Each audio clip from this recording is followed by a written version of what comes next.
For a moment, Leo was completely lost. With no other choice, he jogged back to the Chow Dominion estate. The guard at the gate saw him coming, and his whole expression went sideways. You again? Why don't you just move in? All this coming and going must be exhausting. Luckily, Leo didn't go inside. He walked straight up to the guard. Hey man, quick question. Which way to Westgate Park? Westgate Park. The guard frowned, thinking for a moment before pointing. Should be that way, I think. It's pretty far, though. I wouldn't recommend walking. Got it, thanks. Leo waved and flashed a grin, unconcerned. A little distance didn't matter. He had a car, after all. He could handle it. Returning to where he'd left the vehicle, Leo didn't hesitate. A spark of excitement in his eyes, he pulled open the driver's side door. The second he sat down, his stomach dropped. Shit, another stick shift? Of course, that wasn't the main problem. The main problem, Leo suddenly realized, was that he was driving without a license. Ahem. Well, this is unavoidable, he muttered to himself. Marco got snatched. I was in a hurry. I had no choice but to drive. If I'm late and they chop Marco into 8 pieces, I'll feel guilty for the rest of my life. Besides, I drove once in Westlake City. It should be fine. Let's go, Leo. You got this. Muttering encouragement, he started the engine. He might have learned on an automatic, but that didn't mean he couldn't drive a manual. It was just one extra pedal, right? Not a whole extra steering wheel. Vroom. Leo buckled his seatbelt, stomped on the gas, and the car roared to life, peeling out in the direction of Westgate Park. Meanwhile, inside the park, the Umbra agents were growing impatient. Damn it, where is he? Don't tell me he got lost. As for Marco, he was tied up and dumped under a tree, not even struggling. He completely checked out. Couldn't escape, couldn't win a fight. Might as well use the opportunity to catch up on sleep. Mister, Leo will come for me, he thought drowsily. And even if I die, he'll get revenge. It was an enviable mindset, really.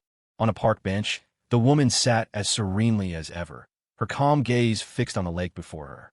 But a closer look revealed a slight furrow in her brow. She, too, was getting tired of waiting. Leo isn't here yet? She asked softly. The moment she spoke, a figure in an Umbra uniform emerged from behind her. It was the man who had personally killed Bianca the day before, one of the Umbra's 12 masters, Dragon 3. According to our intel, Leo seems to be lost, Dragon 3 said in a low voice. Lost? The woman blinked. Didn't you tell him Westgate Park? I did, but it seems he can't tell north from south. Dragon 3 paused. And what? He's driving, but his route is extremely erratic. He isn't following any straight path. Even stranger, it's not raining and it's broad daylight, but he keeps activating his windshield wipers and high beams. We suspect he's trying to send some kind of signal. At that, the woman's expression hardened. A signal? Oomph. Cunning little brat. Ignore it. I like to see what tricks he's trying to pull. Yes, ma'am. Dragon 3 acknowledged the order and melted back into the shadows. What the hell? Why is the wiper control in a different spot than the driving school car? Leo yelled at the dashboard. The school's car didn't have all these fancy gadgets. Whatever. There's no one else on the road right now. Just grip the wheel, floor it, and drive straight. That should work, right? Having settled on a plan, Leo gripped the steering wheel tightly, ensuring the car was aimed straight, and slammed his foot on the accelerator. Screech. The engine screamed in protest as the car shot forward. Thankfully, he didn't need to turn. The end of this one-way street was the park where the Umbra was waiting. Whoosh! The car flew like the wind, blowing through more red lights than he could count. The few other cars on the road saw the spectacle and gave him a wide berth. Is that guy trying to achieve liftoff? If that dude doesn't get his license revoked, I'll eat my hat. Based on my experience, he's definitely drunk. And not just a little drunk. No sober person drives like that.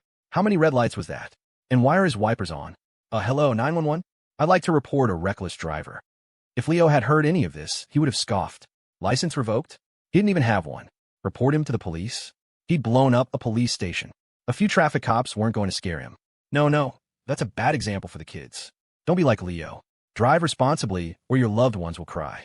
Soon, Leo saw the park up ahead, and a triumphant grin spread across his face. I knew it. I knew I could drive. See? Got here safe and sound. Does Marco know how to drive better than me? I think not. The more he thought about it, the more cocky he got. He remembered the image of Marco, corn dog in hand, pulling off that perfect drift. Suddenly, Leo had a bold idea. He was on a drift, too. Just then, Rat 6, posted on the park's perimeter, spotted the approaching car. He ducked his head, speaking into his radio. Dragon 3, target spotted up ahead. Should be Leo. Understood. When he gets out, bring him to the leader. Wait, something's wrong. What is it? He's not slowing down. Rat Six's brow furrowed, his body tensing as if facing a major threat. Did this guy get so pissed that we kidnapped his man that he's lost his mind? Inside the car, Leo's face was a mask of pure confusion. He remembered it clearly. Marco had pulled the handbrake to drift, right? So what? Why isn't IT working even after I ripped the handbrake off? Leo stared, horrified, at the emergency brake lever in his hand. In his panic, he'd yanked it too hard and snapped it clean off. Well, that was it. The brakes were gone. Leo's only option was to jump. Activating his enhanced reflexes, he threw the door open and leaped out, rolling several times as he hit the pavement. He looked up at Rat Six and the others standing in front of the park entrance and screamed, "Guys, get out of the way. My brakes failed." Before he could finish, they were already scrambling to the sides, narrowly avoiding the out-of-control vehicle. The car plowed into the park, tumbling end over end. A few seconds after it landed, flames erupted, followed by a massive explosion. Boom! The car detonated, engulfing a section of the park in a fireball. Rat Six and his men stared, their faces grim and twisted with fury. They turned their burning glares on Leo. "Leo! Evans!" Rat Six roared. "Are you declaring war on the Umbra?" Hearing this, Leo blinked with perfect innocence. "How could you people be so cruel?" he yelled back, standing up and matching their anger. "Not only did you kidnap my guy, you gave me a random address with no map. Do you have any idea how much effort it took me to find this place? Do you know how much pressure a person without a license is under when they have to drive here? Do you know what to do when your brakes fail? No, you don't. All you care about is whether I'm declaring war on you." At this point, Leo looked genuinely aggrieved. He pointed an accusing finger at them. "Whoever wrote me that note, stand up right now. Couldn't you have drawn a damn map? I couldn't even get an Uber. I had to drive myself. You owe me a car." Rat Six and the others just stood there, mouths twitching, completely dumbfounded. Leo's verbal assault had left them stunned, unsure of what to say. They did, however, grasp the gist of his message. First, it wasn't his fault. Second, they owed him a car. Rat Six, sir, is that reasonable?" one of the agents whispered. Rat Six shot him a glare. "Reasonable? Reasonable my ass. If they hadn't dodged in time, they'd be on stretchers heading to the ER. He was about to tear into Leo when Dragon 3's voice came over the radio. "Rat Six, bring him here." "But it's an order from the leader." Hearing that, Rat Six clenched his fists in frustration, shooting Leo a venomous look. This was a tough pill to swallow. He'd get this kid back later, he vowed silently. He jabbed a finger at Leo. "You, follow me." Leo trotted obediently after Rat Six, his face a picture of honesty. He needed to make a good first impression on whoever he was about to meet. The fire from the car explosion had already been swiftly extinguished by other Umbra members. Leo followed Rat Six down a series of small paths until they arrived at the edge of a small lake. Rat Six stopped and turned, his expression sour. "She's just ahead. Go by yourself." Leo nodded, straightened his clothes, and walked forward. On the bench, the woman was still gazing at the water. Hearing footsteps, she turned her head, her eyes meeting Leo's. Leo broke into a brilliant smile. "Hello, ma'am. I'm Ava's boyfriend, Leo Evans." A flicker of surprise crossed the woman's eyes. "You know who I am? Kalen gave me a few clues. I put it together, so it was him." The woman chuckled and shook her head. She stood up and faced Leo, her expression turning serious. "You guessed correctly. I am Ava's mother, Julia Reed. I am also the current leader of the Umbra, the Ghost." Julia stepped closer, looking Leo up and down. A smile touched her lips. "Ava's taste is actually quite good." Leo shook his head, smiling back. "I'm a lucky one for finding her." At that, Julia's smile widened. She took Leo's hand and led him to the bench.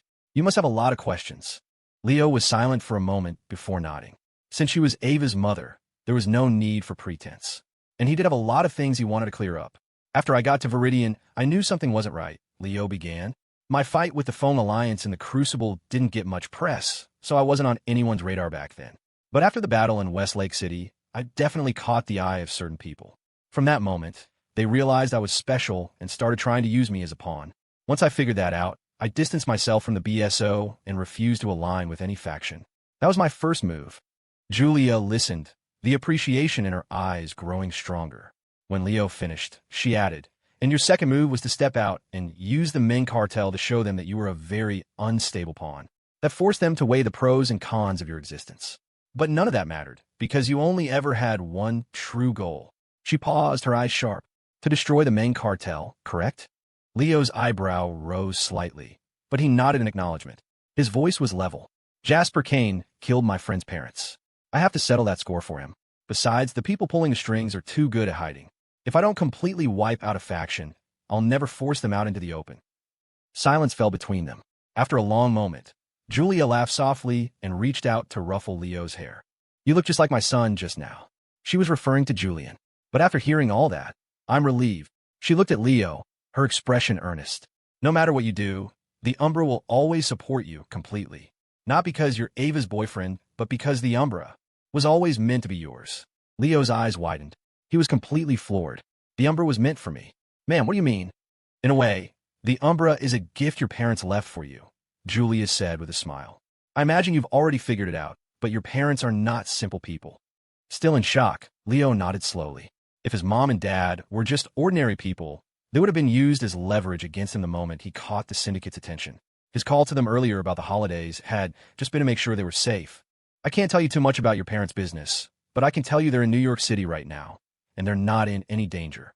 In fact, your mother and I have been best friends for years. You and Ava were even supposed to have an arranged childhood engagement, but we thought that was too old-fashioned and dropped the idea. Here, Julia tilted her head, a mischievous glint in her eye. If you had been a girl, I might have arranged for you to marry my son. Leo shuddered. The thought of that was worse than death. Haha, I'm just messing with you. Seeing Leo's reaction, Julia couldn't help but laugh. Even if I had that idea, your mother would never have agreed. After all, who would want to see their precious daughter planted in a pile of cow dung? Leo's face fell. Who was she calling cow dung? If she kept talking like that, he was going to get mad.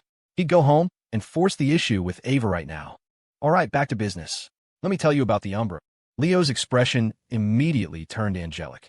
He sat up straight, ready to listen intently. A nostalgic look came over Julia's face as she began to speak, her voice clear and crisp. It all started with the Manhattan incident. Dr. Quentin Marx's gene serum appeared, sending shockwaves through the great families. They all believed it could bring about a qualitative leap for their syndicates. At the time, the sole sovereign power in New York, the Gene Directorate, felt threatened. They believed the gene serum would undermine their dominance.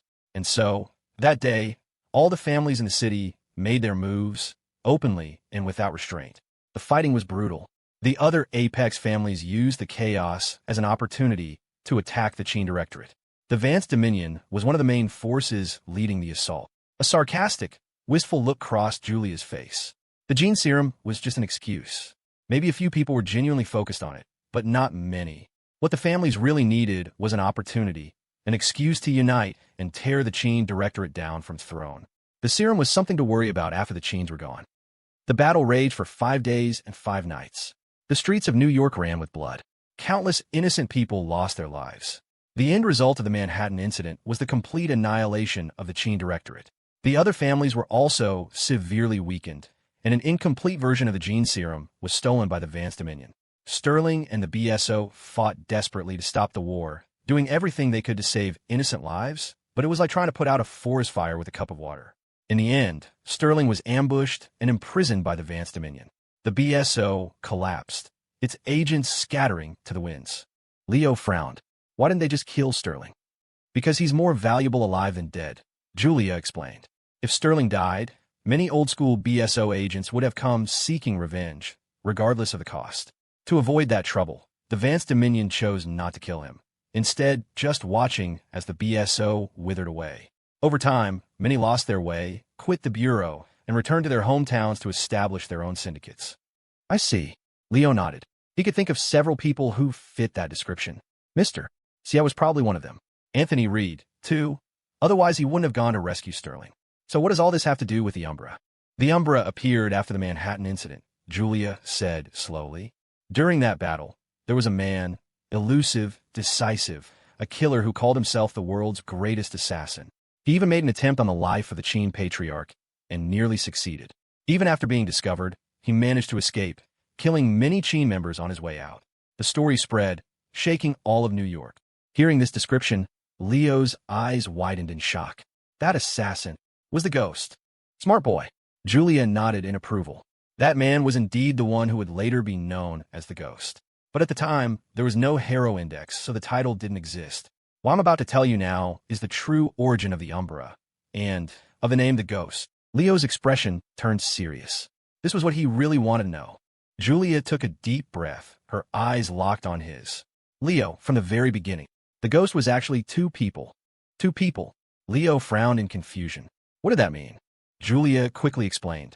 During the Manhattan incident, it was rumored that the man died in an ambush. But just when everyone thought he was dead, the ghost appeared. The same terrifying presence. The same assassinations that struck fear into the hearts of the great families. Everyone assumed this ghost was the same man from before. It was around that time that your mother came to me. A distant look entered Julia's eyes. She said she hoped I could establish an organization under the identity of the ghost. As it happened, Anthony Reed wanted to toughen Julian up by having him expand the family's influence in Ethelberg. I was bored, with nothing better to do, so I agreed. At first, I was worried that using the name would attract the attention of the real ghost. But I later understood that the real ghost probably had some kind of deal with your mother. Because whenever I needed to showcase my skills as an assassin, the real ghost would act in my place, killing certain targets. Over time, everyone just accepted that I was him. By the time she finished, Leo's mouth was hanging open in stunned silence. Holy, my mom. My incredible, amazing mom. What the hell kind of powerhouse are you? If I'd known you two were this legendary, who would need a system, I could have just run wild through Ethelberg. Not that I can't already do that, but there's a difference between having it handed to you and earning it yourself. And I would much rather have had it handed to me. A while ago, your mom called me, Julia continued. She said you'd arrived in Viridian and asked if I wanted to toss the Umbra to you to play with. I decided to test you, which is why I sent that fake intel. But your performance was beyond my expectations. You don't play by any rules at all. Now, it's clear I can't give you the Umbra. If you were in charge, who knows how long it would take you to ruin it. Julia smiled faintly. The Umbra is better off in my hands. It's easier to control that way. Hearing that, Leo immediately grew anxious. No, wait, ma'am. How could I possibly ruin the Umbra for you? He pleaded. I'm such a well-behaved, honest, and adorable kid. What's it to worry about if you leave it with me? I was a model student, an outstanding citizen. I have the certificates to prove it.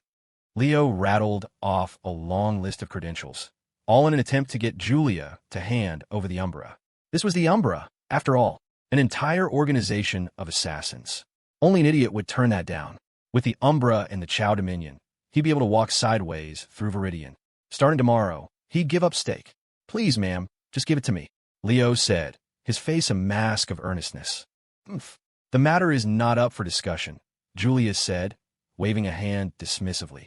Besides, your mother said it's my call whether to give it to you or not. Leo's face fell. It was a lost cause. He was still eating steak. However, while I will remain in control, the Umbra will still cooperate with your operations.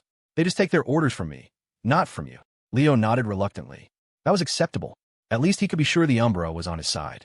All right, now tell me about your plan. What did you say to Kalen Croft? It's like this, ma'am. I plan to... Leo held nothing back, laying out his entire strategy. If Kalen Croft could hear what Leo was saying now, he would have jumped up and down in a rage. Because the plan Leo was describing to Julia wasn't just slightly different from the one he'd told Kalen. It was a completely different beast. As Julia listened, her brow slowly furrowed. When Leo finished, she looked at him with astonishment. Are you sure you want to do this? Yes. It's the only way to force them all out. It's possible, but there's something you need to know. What? The main cartel cannot be destroyed. Julia looked at him seriously. At least Jasper Kane cannot die. Hearing this, Leo's brow tightened. Why? Julia sighed and rubbed her forehead. I wasn't supposed to tell you this, but if I don't, there's no telling what kind of mess you'll make. She looked conflicted now. Given Leo's personality, if he knew the truth, he might become even more dangerous than Jasper Kane. For the first time, Julia's face showed such a complicated expression, which Leo found odd. What could possibly be so secret? I'll forget it. I'd better tell you, before you actually get Jasper killed, and we all go down with him. Julia took a deep breath. You know about your uncle Anthony blowing up the Crucible, right? Yeah, he told me about it. Leo nodded, confused. How did that connect to this? Then do you know where he got that batch of high-grade explosives? Mr. said Anthony borrowed them from him back in the day. And do you know where Mr. Sia got them? I don't know that. I was going to ask him. Suddenly, Leo's voice trailed off, his eyes widening. No, it couldn't be. It's exactly what you're thinking. That batch of explosives came from the main cartel. After dropping that bomb, Julia extended a finger and pointed at the ground beneath their feet. Then she said something that sent a chill down Leo's spine. mixed with a thrill of excitement. Right now, somewhere beneath all of Viridian, the rest of those explosives are buried. If Jasper Kane wishes it, the entire city will cease to exist. And the only person who knows their locations is Jasper Kane himself. If it comes down to a life-or-death situation, he will not hesitate to detonate them. According to him, even if he dies before he can do it, someone else will detonate them in his place, taking everyone down with him. Julia let out a dry laugh. So, now you understand how many people you gave a heart attack when you raided the Meng estate last night, right? If you had actually killed Jasper, Viridian would have been blown sky high. That's also why the NYC coalition forces out on the fringe don't dare approach the city center. Because if the bombs go off, they're far enough away to have a better chance of escaping. But Leo's face was now lit up with pure, unadulterated excitement. Only one thought consumed his mind. Explosives. Lots and lots of explosives. Enough to blow the entire city off the map. Damn it. How can something so inhumane be in the hands of a bastard like Jasper Kane? Leo declared, his face a mask of righteous fury, as if he found the entire concept morally repugnant. Julia's mouth twitched as she watched him. It wouldn't be any safer in your hands, would it? I'm warning you, Leo. Don't you dare get any ideas about those explosives. Julia wagged a finger at him. The Umbra is already searching for their locations. Don't you cause any trouble. Leo nodded obediently, then looked up with hopeful eyes. So, can I have them when you find them? No. Leo snapped his mouth shut. Fine, don't give them to him. No need to yell. Still, this meant Jasper Kane really couldn't be killed. At least, not while Ava and the others were still in Viridian. Wait a second. Leo suddenly remembered he had an Apex tier skill he'd never used. Undying Pact. It could give him an extra life. Oh my god. Oh my god. Oh my god. Oh my god. Ma'am, I have a bold idea. Retract your bold idea. Then I have a half-baked suggestion. Don't make me call your mother to come beat you up. Leo obediently shut his mouth. Still, he could use this as a trump card. At a critical moment, he could get Ava, Julia, and the others out of Viridian. Then he could take everyone else down with him. He had 2 lives. Did they? Yeah, he could even stage a heart-wrenching scene of farewell, letting Ava think he was dead, leaving her heartbroken. Then he could suddenly reappear and propose to her. She'd be so moved, she'd have to say yes, right? The thought made the corners of his mouth curl up into an unstoppable grin. He was a genius. He'd come up with the perfect proposal plan, one that no one else could ever replicate. At that moment, he was more eager than ever to meet Jasper Kane. Leo fantasized about his brilliant proposal plan, giggling like an idiot. Julia watched him, a strange look in her eyes. Is this kid okay in the head? One minute he's a master strategist, and the next he's laughing like a fool. Did he get possessed? Then, something else occurred to Leo. He wiped the smile from his face. By the way, ma'am, aren't you going to see Ava? Nope, Julia said decisively. The moment I see that girl, she'll cling to me and never let me go. I'm not done having my fun yet. When I'm tired of playing, I'll go home. Leo's mouth twitched. He could see now why she and his mother were best friends. Neither of them could sit still. Then again, when had he ever been surrounded by normal people? So, you are not to tell Ava that I'm here, Julia warned, wagging a finger with a stern expression. If I find out you told her about me, you're dead. Leo sighed. Now he knew where Ava got her threatening tone from. Like mother, like daughter. Don't worry, ma'am. My lips are sealed. Leo raised a hand. I swear on my honor, I won't tell Ava a thing. Seeing him promise so earnestly, Julia finally let out a cold humph. Just when Leo thought he was in the clear, she suddenly asked, So, how far have you and my Ava gone? Huh? Leo was taken aback. That question came out of nowhere. How far? What was he supposed to say? That he'd already gotten to second base? He definitely couldn't say that. After a moment's thought, Leo looked up with a serious expression. Ma'am, Ava and I have a pure and wholesome relationship. I believe you like I believe in unicorns. Julia shot him a disdainful look. With a shifty face like yours, 10 out of every 11 words you say are lies. Ma'am, it's the truth. Leo said anxiously, putting on a vulnerable look. You have no idea. I'm just a good, wholesome boy, and there have been several times your daughter almost forced herself on me. It's only because I'm a virtuous man, holding onto the last shreds of my integrity, that I didn't let her succeed. You may not know this, but I'm a very conservative person. If it's not for marriage, I won't do that. Leo's face was utterly serious, as if Ava had been the one lusting after him all this time. Julia's expression darkened. She knew what her own daughter was like. This kid had some serious nerve, trying to play the victim in front of her. Leo, are you taking me for a fool? Julia asked, her voice gentle, her smile beatific. It was unsettlingly the exact same smile Ava wore right before she beat the crap out of him. Leo instinctively clamped his mouth shut. "I'm sorry, ma'am. I was wrong," he said, a conditioned reflex. "Oomph." Julia shot him an annoyed look. "I don't care what you and Ava do, but you better not break her heart. If I find out you've hurt her, it won't just be me beating you up. Your mother will, too." Leo's lip trembled. Why was it always him? His own parents sided with Ava, and now his mother-in-law wasn't on his side either. The only person in his corner was probably Anthony Reed. But what good was Anthony Reed? He was the guy everyone loved to hate. Even Julian was trying to hunt him down. His standing was probably even lower than Leo's. A wave of despair for his future family status washed over him. This wouldn't do. He had to have a kid. A father's status rises with his son, preferably a boy, someone who could take the heat. Then he could just blame everything on his son. Wait a second. An unsettling thought occurred to Leo. Could it be that my dad had the same idea back in the day? The more he thought about it, the more likely it seemed. There was probably a huge mess waiting in New York City with his name on it. Leo made a mental note. From now on, he had to be extra careful about any places his parents had been. Otherwise, he'd get played for a fool. "Don't worry, ma'am. I'll be good to Ava," Leo promised again. "Good. If there's nothing else, take your driver and get out of here." Julia waved her hand, dismissing him, but Leo didn't move. He shuffled his feet awkwardly. "What? Is there something else?" "Well, ma'am," Leo said timidly, his voice small. "You're giving me back my driver, but what about the car?" "The car?" Julia's brow furrowed in disbelief. "You actually expect me to pay for your car?" "It's not paying, it's reimbursing," Leo muttered. "And it was a pretty expensive car." Julia was so exasperated she almost laughed. Her finger trembled as she pointed at him, momentarily speechless. "Dragon 3. I'm here. Get him a car and tell him to get the hell out of my sight." "Yes, ma'am." Leo quickly seized the opportunity. "Thank you, ma'am. Goodbye, ma'am," he said, before turning and bolting from the scene. If he stayed any longer, his future mother-in-law was definitely going to beat him up. "Let's go, Marco." Leo hoisted up the still-sleeping Marco and headed for the park exit. "Huh, mister. Leo, you're here." Marco opened his eyes blearily and looked around. "What time is it? Did you blow up all the enemies?" In his mind, if Leo had rescued him, the enemy must have been annihilated. Up ahead, Dragon 3's steps faltered for a fraction of a second before he resumed his normal pace. "Blow up your head. The Umbra is family." "Got it." Leo smacked Marco on the back of the head. Marco rubbed his head, confused. "They surrendered?" Up ahead, Dragon 3's steps faltered again. "Just shut your mouth for a minute, will you?" Leo quickly clamped a hand over Marco's mouth. Why couldn't this kid think normally? Did he really want to see him fight the Umbra?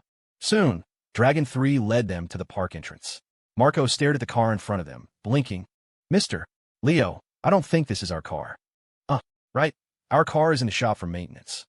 But I thought it was brand new." "Don't give me any crap, just get in and drive." Leo kicked Marco in the ass. Didn't this kid have any situational awareness? Didn't he hear him say it was in the shop? Why keep asking? This guy would die broke. He deserved to be kidnapped. Soon, Marco was in driver's seat. He stepped on the gas, and he and Leo sped away. Inside the principal's office at Viridian High. It was the weekend, and all the students had gone home. Only Principal Chapman remained in his office. Knock, knock, knock. A knock sounded at the door. Chapman frowned. Who could it be at this hour? "Come in." The door opened, and a man wearing a scarf walked in, smiling and waving. "Hey, long time no see." Seeing the visitor, Chapman's frown deepened. "Sterling, what are you doing here? Isn't it obvious?" Sterling grinned. "I came to see how you're managing my new century." At that, Chapman slammed his pen down on the desk and snorted. "So, you still remember the new century is yours? You've been gone for over a decade. Do you have any idea what I've been through in your absence? And now you have a nerve to come back." Clearly, Chapman was extremely resentful of Sterling for passing the buck, his anger palpable. Sterling scratched his head, looking a bit sheepish. "Well, I was busy setting up the BSO over there, so I couldn't really look after things here." Chapman just stared at him coldly, saying nothing. Very few people knew that the organization known as the New Century was founded even before the BSO, and its founder was also Sterling. Ahem, cough, cough. Sterling was suddenly seized by a violent coughing fit. Chapman's brow creased with concern. "It's nothing. Cough. Just haven't fully recovered. An old problem." Sterling gave a pale smile and waved a hand, indicating he was fine. He looked up at Chapman. "Old friend, how about we discuss something?" Half an hour later. Slam. Sterling, are you out of your damn mind? Chapman shot up from his chair, slamming his hands on the desk as he stared at Sterling in disbelief. Do you have any idea what you're doing? Calm down. Sterling sat calmly, waving a hand dismissively. Chapman, I know exactly what I'm doing. This world is sick, and the only cure is to tear it down and rebuild it.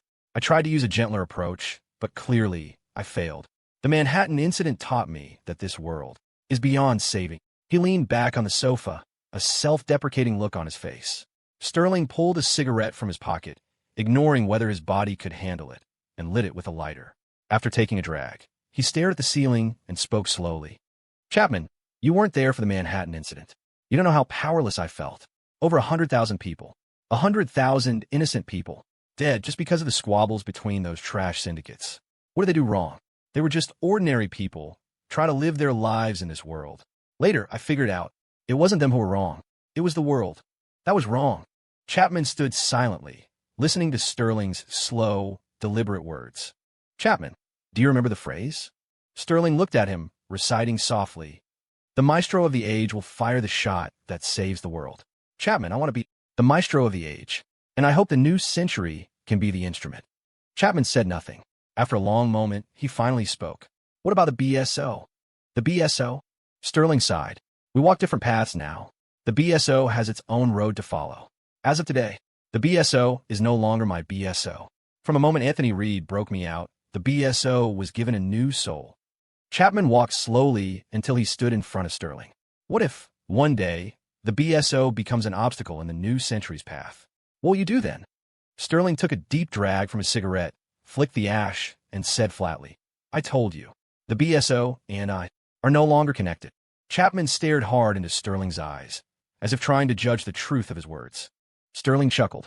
Give it up, old friend. Trying to read me? Since when did you have that skill? It's precisely because I don't have that skill that I can't trust a word you say. Chapman snorted. Everyone knows that when you want to deceive someone, you start by deceiving yourself. Sterling just shook his head with a wry smile. Then the world misunderstands me greatly. So, Chapman, will you help me? Chapman's face was grim. He turned his back to Sterling. The new century is yours. Do whatever you want with it.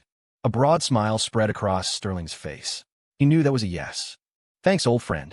At the same time, he thought to himself, I'm sorry, old friend. Meanwhile, at the Meng estate, Leland Vance and Jasper Kane sat opposite each other in a room, silently, sipping tea. What did you and Leo Evans talk about last night? Jasper asked. He wanted to work with me. Cooperate? With you. Is that so surprising? Leland smiled. There are no permanent enemies in this world. As long as our interests align, we can be partners. A glint appeared in Jasper's eyes. Interests? What common interest could we possibly have with Leo Evans? Leland just smiled and shook his head, pouring himself another cup of tea. As the saying goes, the enemy of my enemy is my friend. To Leo, it doesn't matter who he fights. What matters is who is willing to help him. The Meng cartel wouldn't help him, so he hit you. The Chow Dominion wouldn't help him, so he smeared their name. So, if the NYC Coalition and the New Century don't help him, do you think he won't hit them too? Leland paused, took a sip of tea, and continued. So, at this juncture, if we help him, we're essentially using him to flush out all the other factions that are hiding. As long as he's not fighting us, working with him benefits us, no matter who he targets. Wouldn't you agree? Jasper nodded slowly, though he still felt a knot of resentment in his stomach. Just yesterday, he'd been humiliated by Leo, and today he had an ally with him. The thought was galling. But this was Leland's plan, and he couldn't object. He could only swallow his anger and wait for a chance to get his revenge on Leo later. Mr. Leo, why didn't we just take out the Umbra? Marco asked curiously as he drove. We impersonated them. How can I just let that slide? Why ask so many questions? All you need to know is that the Umbra is on our side, Leo replied with a weary sigh. He couldn't exactly reveal his future mother-in-law's identity. Right now, of all the factions in Viridian, only the Umbra was definitively an ally. The others were all wild cards. Kalen Croft might have ties to Anthony Reed, but after all these years, who knew if the old man hadn't developed his own agenda?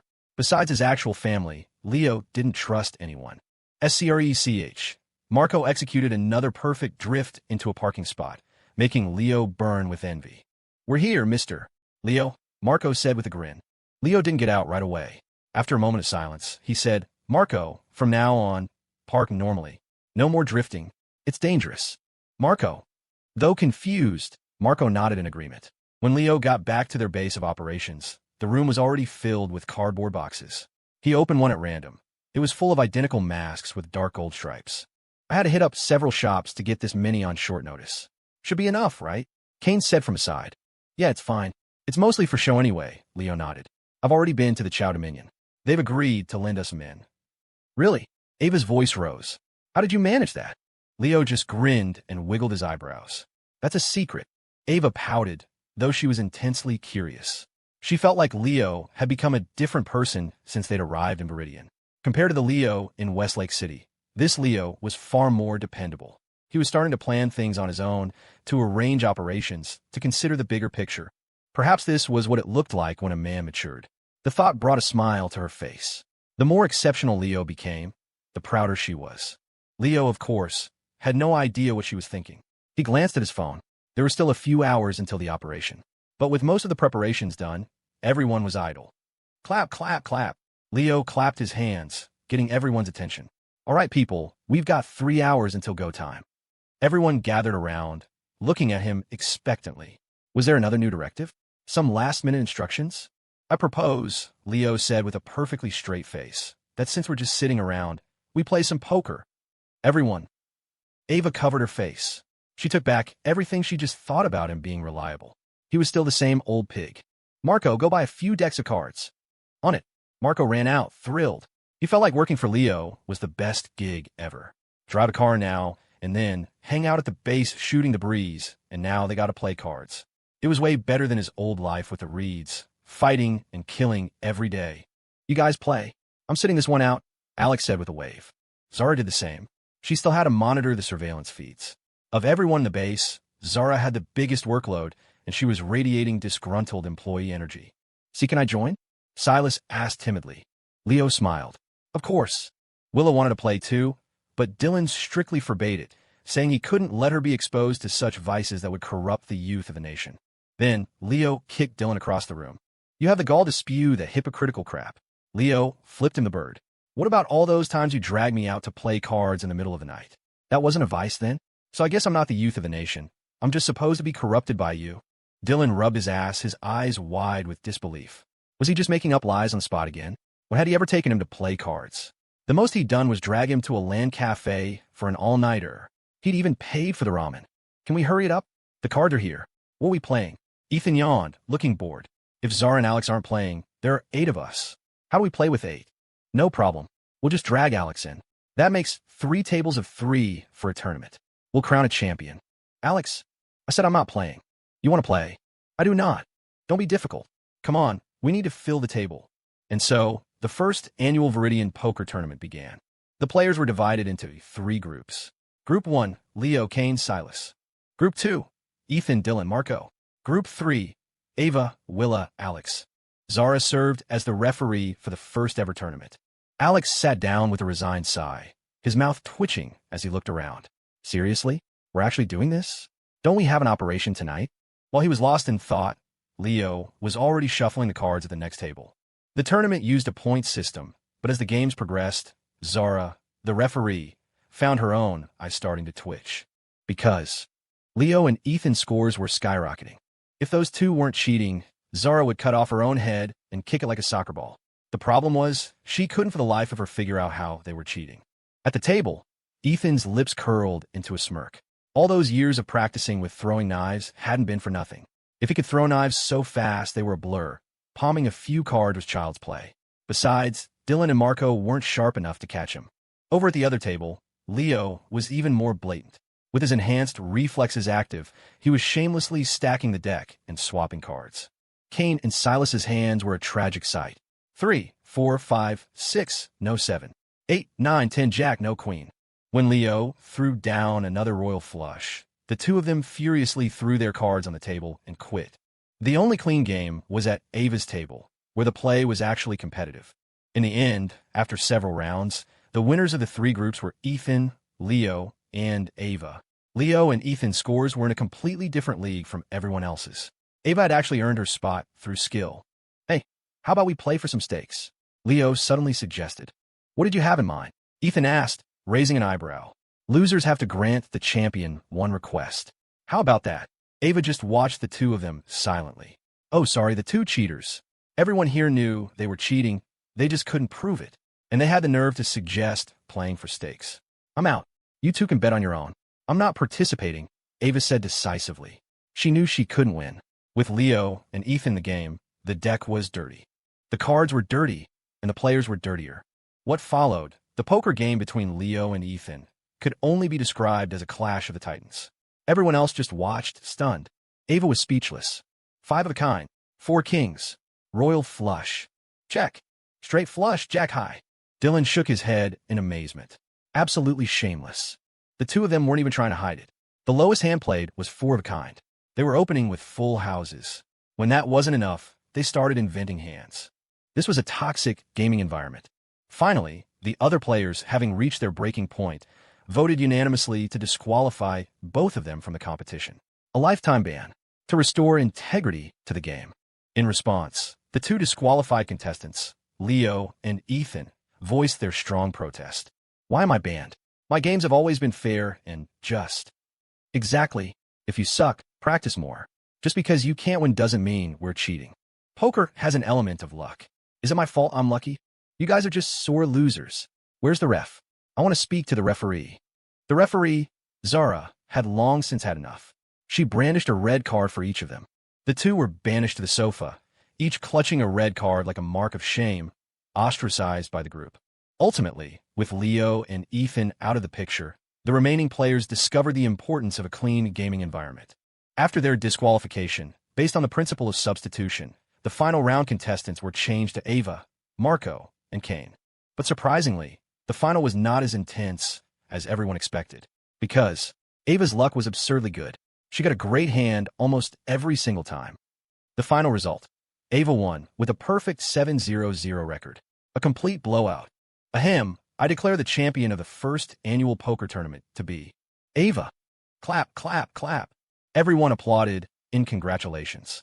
Only Leo and Ethan watched him passively, not clapping.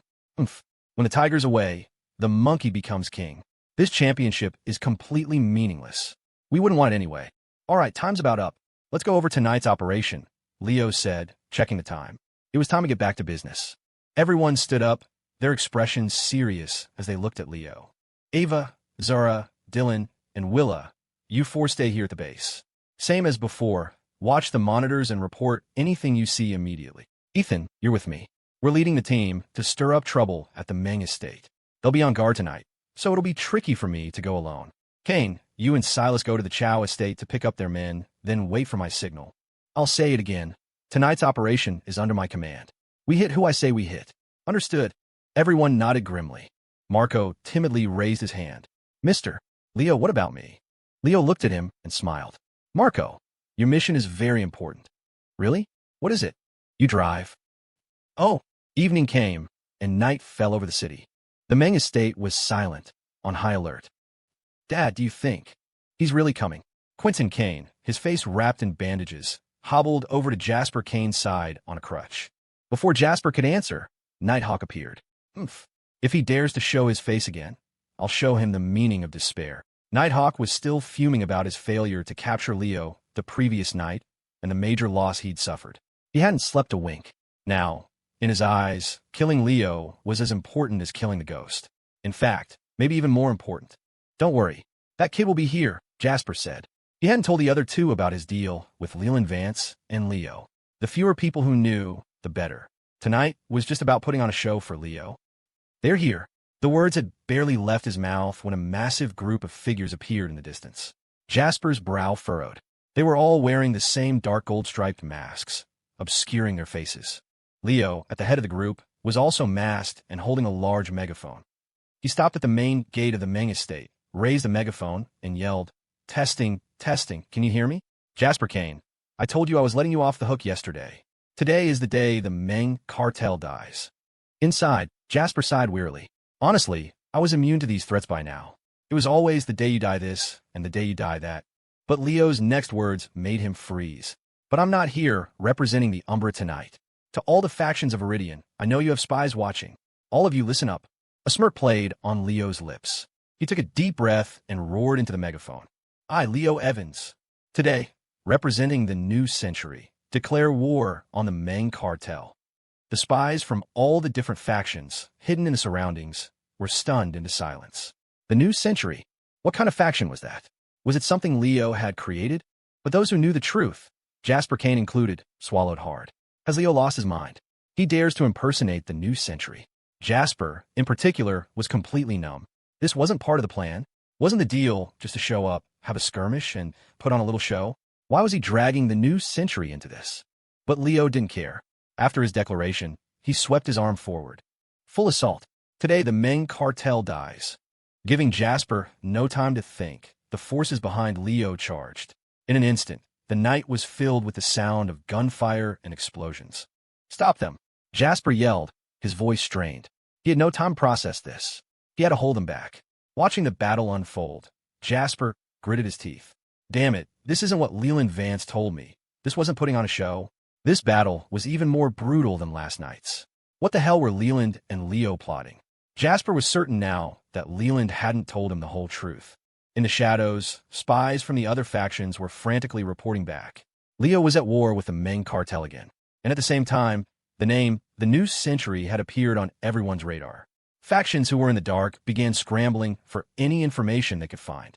And those who knew a little were trying to figure out what possible connection Leo could have to the New Century.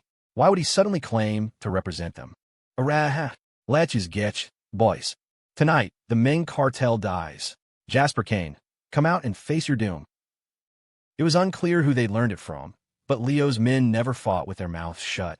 They started trash-talking from the get-go, and every insult was personal. They got the main cartel's men so worked up their eyes were bloodshot with rage. Damn it, we can't out-talk you, but we can out-fight you, right? As it turned out, after a few minutes of fighting, they realized they probably couldn't out-fight them either. Though the main forces, unlike last night, were fully prepared for battle, Leo's side hadn't been at full strength the night before either. Ethan and his contingent had been sent to attack the Black Dragon crew.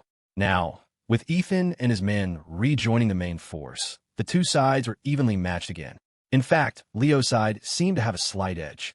Jasper Kane saw it all, sweat trickling down his forehead. Don't tell me we're actually going to lose. Meanwhile, Leo had already set up a sniper rifle in the distance. With Kane and Silas at the Chow estate, the sniper position fell to him. And it had to be said, Leo with a sniper rifle was just as deadly as Leo with a grenade launcher. Jasper didn't even dare to show his face. Kane might not have had the skill, but with Leo behind the scope, the moment Jasper revealed himself, he'd be dead. No joke. Unfortunately, he hadn't brought Sir Reginald with him this time. If the Feline Brigade were here, the main cartel wouldn't stand a chance. Bang! Bang! Bang! Under Leo's covering fire, Meng members fell one after another, their morale plummeting. Leo took the opportunity to roar another battle cry to boost his own side's spirits. For the New Century. Hearing this, his men, as if injected with adrenaline, raised their weapons and roared back. For the New Century.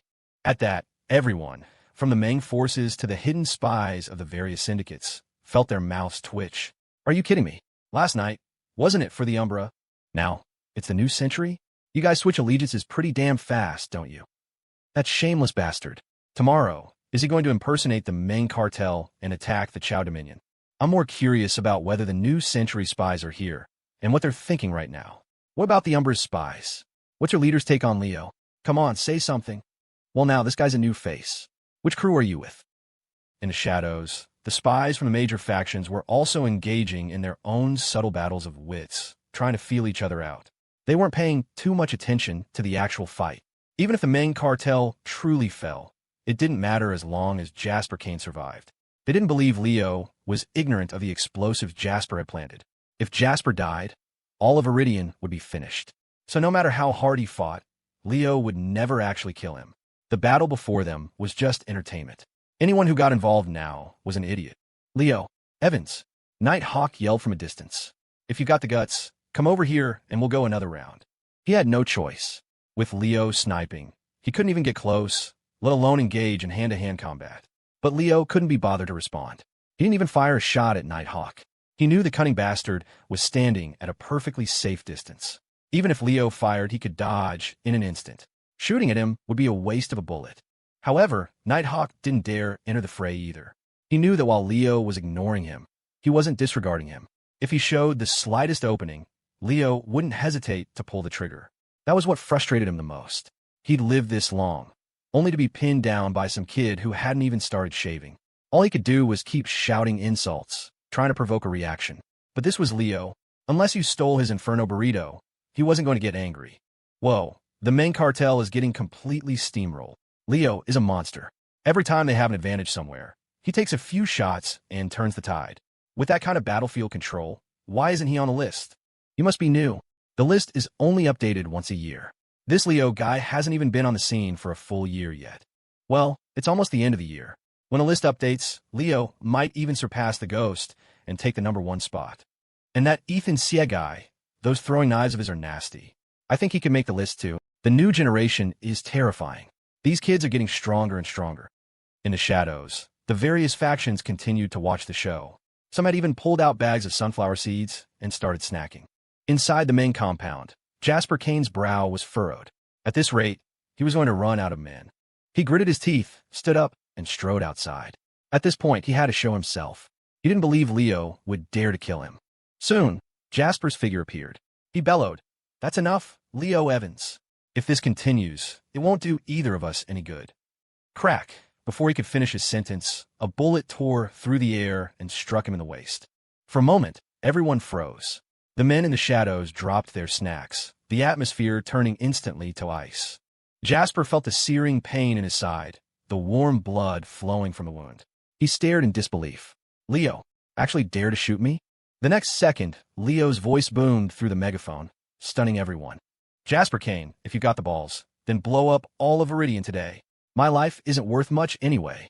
And for all you people in the shadows who love to watch a show, you'll get a great one.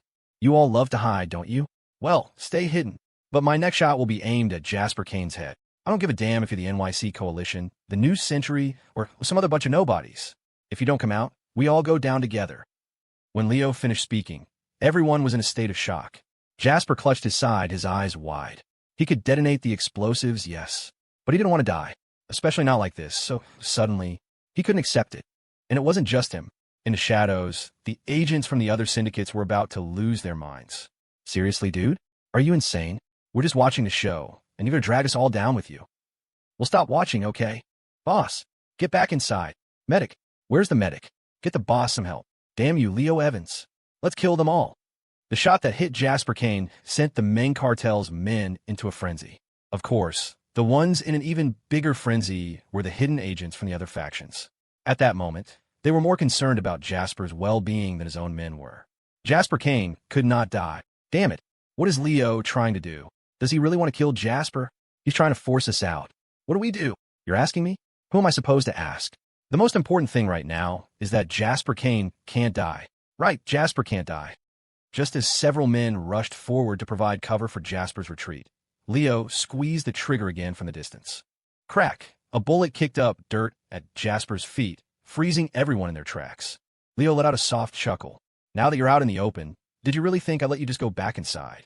He raised the megaphone again, his voice echoing across the battlefield. "Everyone listen up. Nobody move a muscle.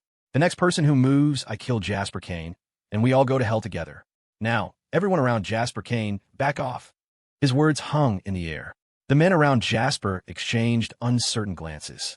Should they move? If they did, they'd be leaving Jasper as a hostage, completely exposed. But if they didn't, who could guarantee that Leo wouldn't actually pull the trigger? Deep down, they leaned toward the belief that Leo wouldn't dare kill him. But what if? What if this lunatic really was crazy enough to go through with it? The atmosphere on the battlefield turned bizarrely tense. The fighting had stopped. There was no point anymore. Nighthawk's face was contorted with frustration. He had already cursed Jasper Kane's entire family tree in his mind. He wasn't the only one. Idiot Jasper Kane. Why did you have to play with a dead man switch? Did you think having those explosives made you invincible? Now look at you, stuck between a rock and a hard place, and dragging the rest of us down with you. Damn it, stupid Jasper. Now we have to clean up his mess. This is bullshit. Can someone please control Leo Evans? We haven't had a single peaceful day since he showed up. Contact your bosses. This situation is way above our pay grade. Shit, the express train out of Viridian is sold out? Which son of a bitch was that fast? I just snagged a ticket. Gotta have an escape plan. Soon, the men around Jasper, including Nighthawk, began to slowly and cautiously back away. Seeing this, Jasper clutched his bleeding stomach and sank to his knees, blood trickling from the corner of his mouth as he glared in Leo's direction. Leo, Evans, if you got the guts, then kill me. Let all of Viridian be my funeral pyre. He couldn't stand the humiliation. He'd rather die than be a puppet. Don't be so dramatic. You're making me sound like the bad guy. Leo's voice drifted over. Whether you live or die isn't up to you. It's up to the factions hiding in the shadows. If they show themselves, you live. If they don't, we all die together.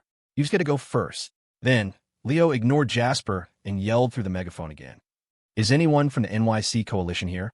If so, get out here now, or Jasper Kane is a dead man. I'm only counting to 10. If you're not out by then, we all go boom. Hearing this, everyone's faces tightened. Was he going to call them out one by one? And he was starting with the NYC coalition? Before they could even process it, Leo started counting. 10, 9. This was too aggressive. He wasn't even giving them time to prepare. Shit, we're the coalition guys. Get out there. Yeah, just show your face. It's not a big deal. Is the NYC coalition here or not? Get out there. If that lunatic Leo really opens fire, the coalition will have to take full responsibility. The scene was a perfect illustration of a simple truth. Until disaster strikes you personally, you can never truly empathize. You can only stand on the sidelines and offer useless advice. It was easy for them to talk. 5, 4, 3. Just as Leo was about to reach one, a low voice called out. Wait! A man slowly emerged from the woods in the distance, his face a mask of pure frustration, as if he'd just eaten something terrible. You, with the NYC coalition? Leo asked. The man nodded grimly, gritting his teeth. My name is Todd Gill. I'm the coalition's intelligence agent stationed in downtown Viridian. Excellent. Leo nodded with satisfaction. Now that someone had set an example, the rest would be easier. You know, you coalition guys are something else. Hiding out on the fringe, all bark and no bite. So what's the coalition's position? Whose side are you on? Let's chat. Everyone's expression went deadpan. He was actually starting a conversation. Jasper Kane was bleeding out. Leo glanced at Jasper. He wasn't a doctor, but he could tell the man could hold on for a little longer. If he happened to kick the bucket, though, that wasn't his problem. As he'd said from the start, he wasn't a doctor. We, the NYC coalition, have always maintained a neutral stance, Todd Gill said through clenched teeth. We have absolutely no intention of being your enemy, nor are we hostile to any other faction. Neutral? Hearing that word, a dangerous glint appeared in Leo's eyes. Are you sure about that? Todd swallowed hard, unsure how to answer. Now, he wasn't so sure himself. Seeing his hesitation, Leo suddenly smiled and shouted again. Leland Vance, are you out there? Come on out and let's talk. This gentleman from the NYC coalition says they're neutral. What do you think? Silence. No one answered Leo. No one stepped out. This made things a bit awkward for Leo. He raised his eyebrows and tried again. If you don't come out, I can't guarantee Jasper Kane's life. A collective, weary sigh went through the crowd of hidden spies. Was it the only threat he had? But they had to admit it was an effective one. A moment after Leo spoke, a figure slowly emerged from within the main compound. All eyes turned to him. The person who had just revealed himself was none other than Leland Vance. Holy shit, it's really Leland Vance. So he was with the main cartel after all. If Leo hadn't pulled this stunt, he might have never shown his face. Okay, but is anyone worried about Jasper Kane? I think he's about to bleed out. Leland Vance's appearance sent a ripple of commotion through the crowd, their whispers erupting into a low roar. Ignoring Leo for the moment, Leland gave a slight wave of his hand, summoning a medic to treat Jasper. Sir, the medic hesitated, casting a nervous glance toward Leo. Was he allowed to go? Would Leo open fire? Don't worry, he won't shoot, Leland said calmly. At this rate, this standoff won't be resolved anytime soon. If we wait any longer, Jasper Kane will actually die. Hearing this, the medic's face twisted in conflict for a moment before he gritted his teeth and began walking slowly toward Jasper. His pace was barely faster than a turtle's. Leo gave him a cursory glance and didn't bother with him further. He was just stabilizing Jasper, not taking him away. Leo could tolerate that much. Leo. Only then did Leland turn his attention to the distant figure, letting out a deep sigh of internal regret. He must have been out of his mind to cooperate with Leo. The original plan was simple: stage a fight, put on a show, and force a few hidden players out into the open. But Leland had never imagined Leo would be insane enough to target Jasper Kane directly.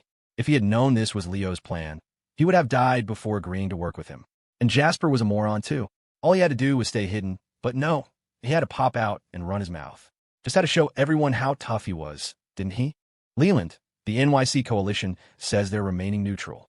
What's your take on that? Leo's cheerful voice boomed from the megaphone in the distance.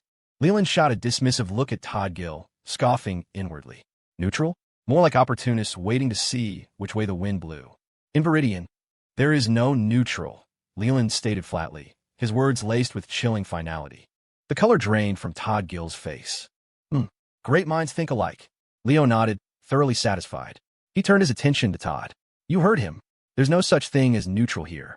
Either you represent the NYC coalition and pick a side right now, or the NYC coalition is out of the game. A beatific smile spread across Leo's face. Choose one. Todd's expression was grim. Leo was backing him into a corner. After a long moment, he spoke, his voice strained. Pick a side. What are the options? It's simple, Leo said, as if it were the most obvious thing in the world. Either you're with me, and we take down the main cartel, or you're with the main cartel, and you come after me. Or you could always form your own team and try to take us both down. The onlookers felt their mouths twitch. Why did he make it sound like they were playing a children's game?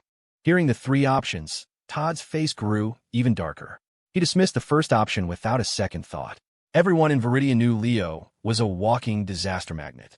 Anyone associated with him was doomed. As for siding with the main cartel, that meant making an enemy of Leo, which was the last thing Todd wanted. The past few days had made one thing clear. Whoever crossed Leo, Evans didn't get a moment's peace.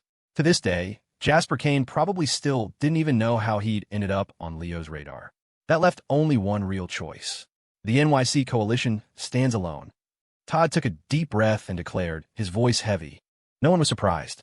Leo's expression remained unchanged as he looked at Todd, his gaze deep and searching.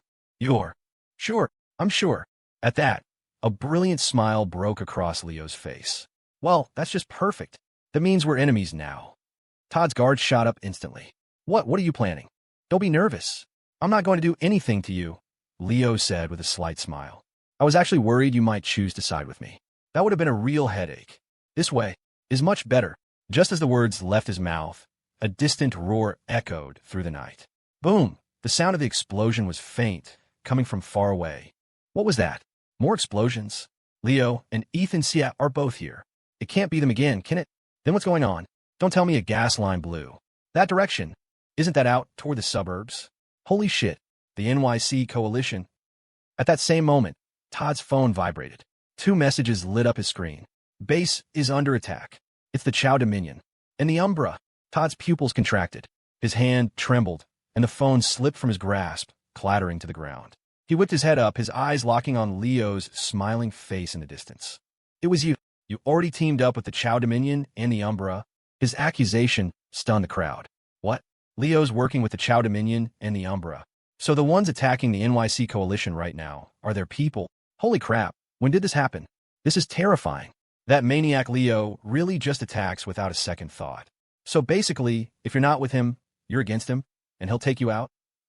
Leland Vance's brow furrowed. This news had caught him completely off guard as well. The Chow Dominion, he could understand, but the Umbra? How? With those two forces combined, they had a real chance of taking down the NYC coalition. Todd's eyes were bloodshot as he stared daggers at Leo. You were planning to attack us from the very beginning, weren't you? How could that be? You're overthinking things, Leo replied with a smile. But Todd didn't believe him for a second. If they hadn't been lying in wait, how could the attack have been so perfectly timed, launched the instant he made his choice? He had no way of knowing that the moment he uttered the word neutral, his fate was sealed. No matter which option he chose, Leo was going to eliminate the NYC coalition. Neutral? Leo Evans crushed neutral. Even the main cartel had to wait. Because the one thing he hated most was someone claiming to be neutral. It was like two guys beating the hell out of each other when a third party strolls up and says they're not taking sides, just enjoying the show. What do you think those two guys are going to do? They're going to stop fighting each other and beat the crap out of you first. In that instant, the way everyone looked at Leo changed. This guy was a genuine, bona fide monster. Not even a honey badger was this ruthless. Leo, I'm just an intel officer. I don't represent the NYC coalition's official position. Todd Gill shouted, his face etched with anxiety. Choosing sides is a major decision that requires careful consideration, so just tell them to stop. We can talk this over, what do you say? Backed into a corner, Todd had no choice but to try and de-escalate. He knew that the combined forces of the Chow Dominion and the Umbra, even if they couldn't wipe out the coalition, would inflict irreparable damage. And the worst part was, this damage was completely unnecessary. I'm just a spectator, he thought frantically. I haven't touched a single hair on your head from start to finish. How'd I end up in the crossfire? Todd was suffering, but he couldn't voice his true feelings. Talk it over? Leo raised an eyebrow, feigning confusion. You said you couldn't represent the coalition's position, so why did you just declare that you'd stand alone? So what you're saying is, you were just messing with me. As his words fell, Leo's expression hardened. He coolly shifted the rifle from Jasper Kane and aimed it squarely at Todd. Messing with me has consequences. Wait. Leo, seeing the rifle pointed at him, Todd's face went white. He waved his hands frantically. That's not what I meant. Bang! Before Todd could finish his sentence, Leo pulled the trigger without hesitation. The bullet tore through the night sky and struck Todd Gill between the eyes. His eyes widened in disbelief as he collapsed to the ground, his life extinguished. The onlookers swallowed hard, their gazes fixed on Leo in sheer terror. This young man was too decisive, too ruthless. And you're telling me he's just a college student? In some fantasy world, this guy would be the final boss, the Demon King himself. With that single shot, any possibility of peace between Leo and the NYC coalition was gone forever. Not far away, Nighthawk saw his chance. As Leo fired, he seized the opportunity to try and rescue Jasper Kane. He'd been itching to move the moment Leo had shifted his aim. The instant Leo pulled the trigger, Nighthawk lunged forward. With his skills, he was confident he could use that split second to pull Jasper back to safety. Once Jasper was secure, Leo would have no leverage left. But Nighthawk had barely taken a step when a black throwing knife materialized, slicing through the air straight for him. Shuri, a cold sweat broke out on Nighthawk's skin. He slammed his feet into the ground, forcing his forward momentum to a dead stop, narrowly dodging the blade. His eyes, cold and furious, snapped toward the man who had thrown it. Ethan Sia stood a short distance away, watching Nighthawk with an amused expression. Another black knife spun effortlessly between his fingertips, exuding a deadly aura. Fisk just missed, Ethan said with a hint of disappointment. Still not skilled enough. Made too much noise with the throw. Nighthawk's fist clenched as he glared at Ethan. He made a decision. After he killed Leo, this knife-wielding punk was next. But it was too late. The only window to save Jasper Kane had been shut. Leo, Leland Vance's calm voice cut through the tension. Aren't you afraid of becoming Viridian's public enemy #1 by doing this? Behind you, you only have the Chow Dominion and the Umbra. With just their strength, do you really think you can take on every power in this city? Leo let out a careless laugh. He stood up, meeting Leland's gaze, and tossed the megaphone aside. The next moment, his unaided voice carried across the entire battlefield. Leland, why don't you ask them yourself? Go on. Ask every last one of them if they have the guts to make an enemy of Leo Evans. His words sent a collective gasp through everyone present, both in the open and hidden in the shadows. Arrogance. Unbelievable, boundless arrogance. Did this young man truly not understand his place in the world? Leo scanned the area, his tone dripping with mockery. Anyone who thinks I'm just running my mouth is welcome to come and test me. Let's see if Leo Evans has the power to back up these words. Leland stared at Leo, his brow furrowed. He couldn't figure out where Leo's confidence came from. Was it a bluff, or was he genuinely untouchable? In all his years, the number of people he couldn't read could be counted on one hand. Sterling was one of them. At that thought, Leland's pupils suddenly constricted. He looked at Leo again, a shocked expression on his face. Because for a fleeting moment, he saw the shadow of another man in Leo. Sterling's shadow. No, Leland muttered to himself. He's even more audacious than Sterling. Regardless, Sterling was already one massive headache. Having to face Leo at the same time was something even Leland wanted to avoid. And so, Leland made a swift decision. Leo, you wanted us to pick a side, didn't you? What do you think of the main cartel? The statement stunned everyone. Was Leland Vance actually planning to work with Leo? Seriously? After his faction had been beaten this badly, with Jasper Kane on the verge of death, he could swallow that pride and calmly discuss a partnership with Leo? This was Leland Vance, a man who could bend when necessary. Oh, Leo sounded surprised. You're saying you want to be on my team? A partnership, just like the one you have with the Chow Dominion. Can you speak for the main cartel? I can. Leland nodded decisively. If you're willing, we can wipe the slate clean. All previous grievances forgotten. What do you say? One Sterling was trouble enough. He didn't want to fight Leo simultaneously. So, even though this move was humiliating, Leland didn't hesitate. Nearby, Jasper Kane heard this, his fists clenching so hard his knuckles turned white. He gritted his teeth and said nothing. Because Leland wasn't wrong. The true master of the Meng cartel wasn't Jasper Kane. If Leland hadn't intervened during the Meng Chao War in the Crucible years ago, the Meng cartel would have been annihilated. So Leland stared at him, his gaze deep. I believe this is an offer you have no reason to refuse. In his mind, there was no deep-seated hatred between Leo and the Meng cartel. At most, it was a minor squabble. Faced with a greater threat, he was sure Leo would make the logical choice. That's a very tempting offer. A slight smile touched Leland's lips. But in the next second, Leo grinned and shook his head. However, I refuse. Leland's brow furrowed tightly. What did you say? I said I refuse. Leo smiled, looking directly at Leland. I could work with anyone, but I will never, ever work with the Meng cartel. Why? Because someone paid me to wipe them out. Leland froze for a second. Paid him? That's your reason for attacking the Meng cartel? Not far away, Jasper Kane heard this and was equally baffled. His mind raced through a list of countless enemies he had made over the years. But he never would have guessed that the person who hired the hit was just a young girl. Who? How much did they offer? Leland asked. Leo slowly raised 2 fingers. 200 million. Leland asked, confused. For $200 million, you'd risk your life to come after the Meng cartel? Leo just scoffed and shook his head, offering no explanation. He didn't tell them it was $20. There was no point. These people would never understand the weight of that $20 bill. $20 could buy a massive Inferno burrito, with plenty of change left over. $20 was just one crumpled bill among the $5,374 she had given him. $20 was the price a little girl was willing to pay for her parents' revenge, the fuel behind her repeated plea. I want to learn how to kill. Teach me. Unconsciously, the image of Willis Shaw, that small figure standing before him, echoed in his mind. He shook his head, a wry smile on his face. $20. $20. To destroy the Meng cartel and kill Jasper Kane. This might just be the worst deal Leo had ever made in his life. Seeing this, Leland, though he didn't know the full extent of the grudge between Leo and the Meng cartel, understood one thing clearly. Their positions were irreconcilable. All right, back to business. We're not done yet, Leo said with a grin, seemingly unconcerned about the battle raging in the suburbs. He raised his voice again. Are the people from the New Century here? If you are, come on out and let's have a chat.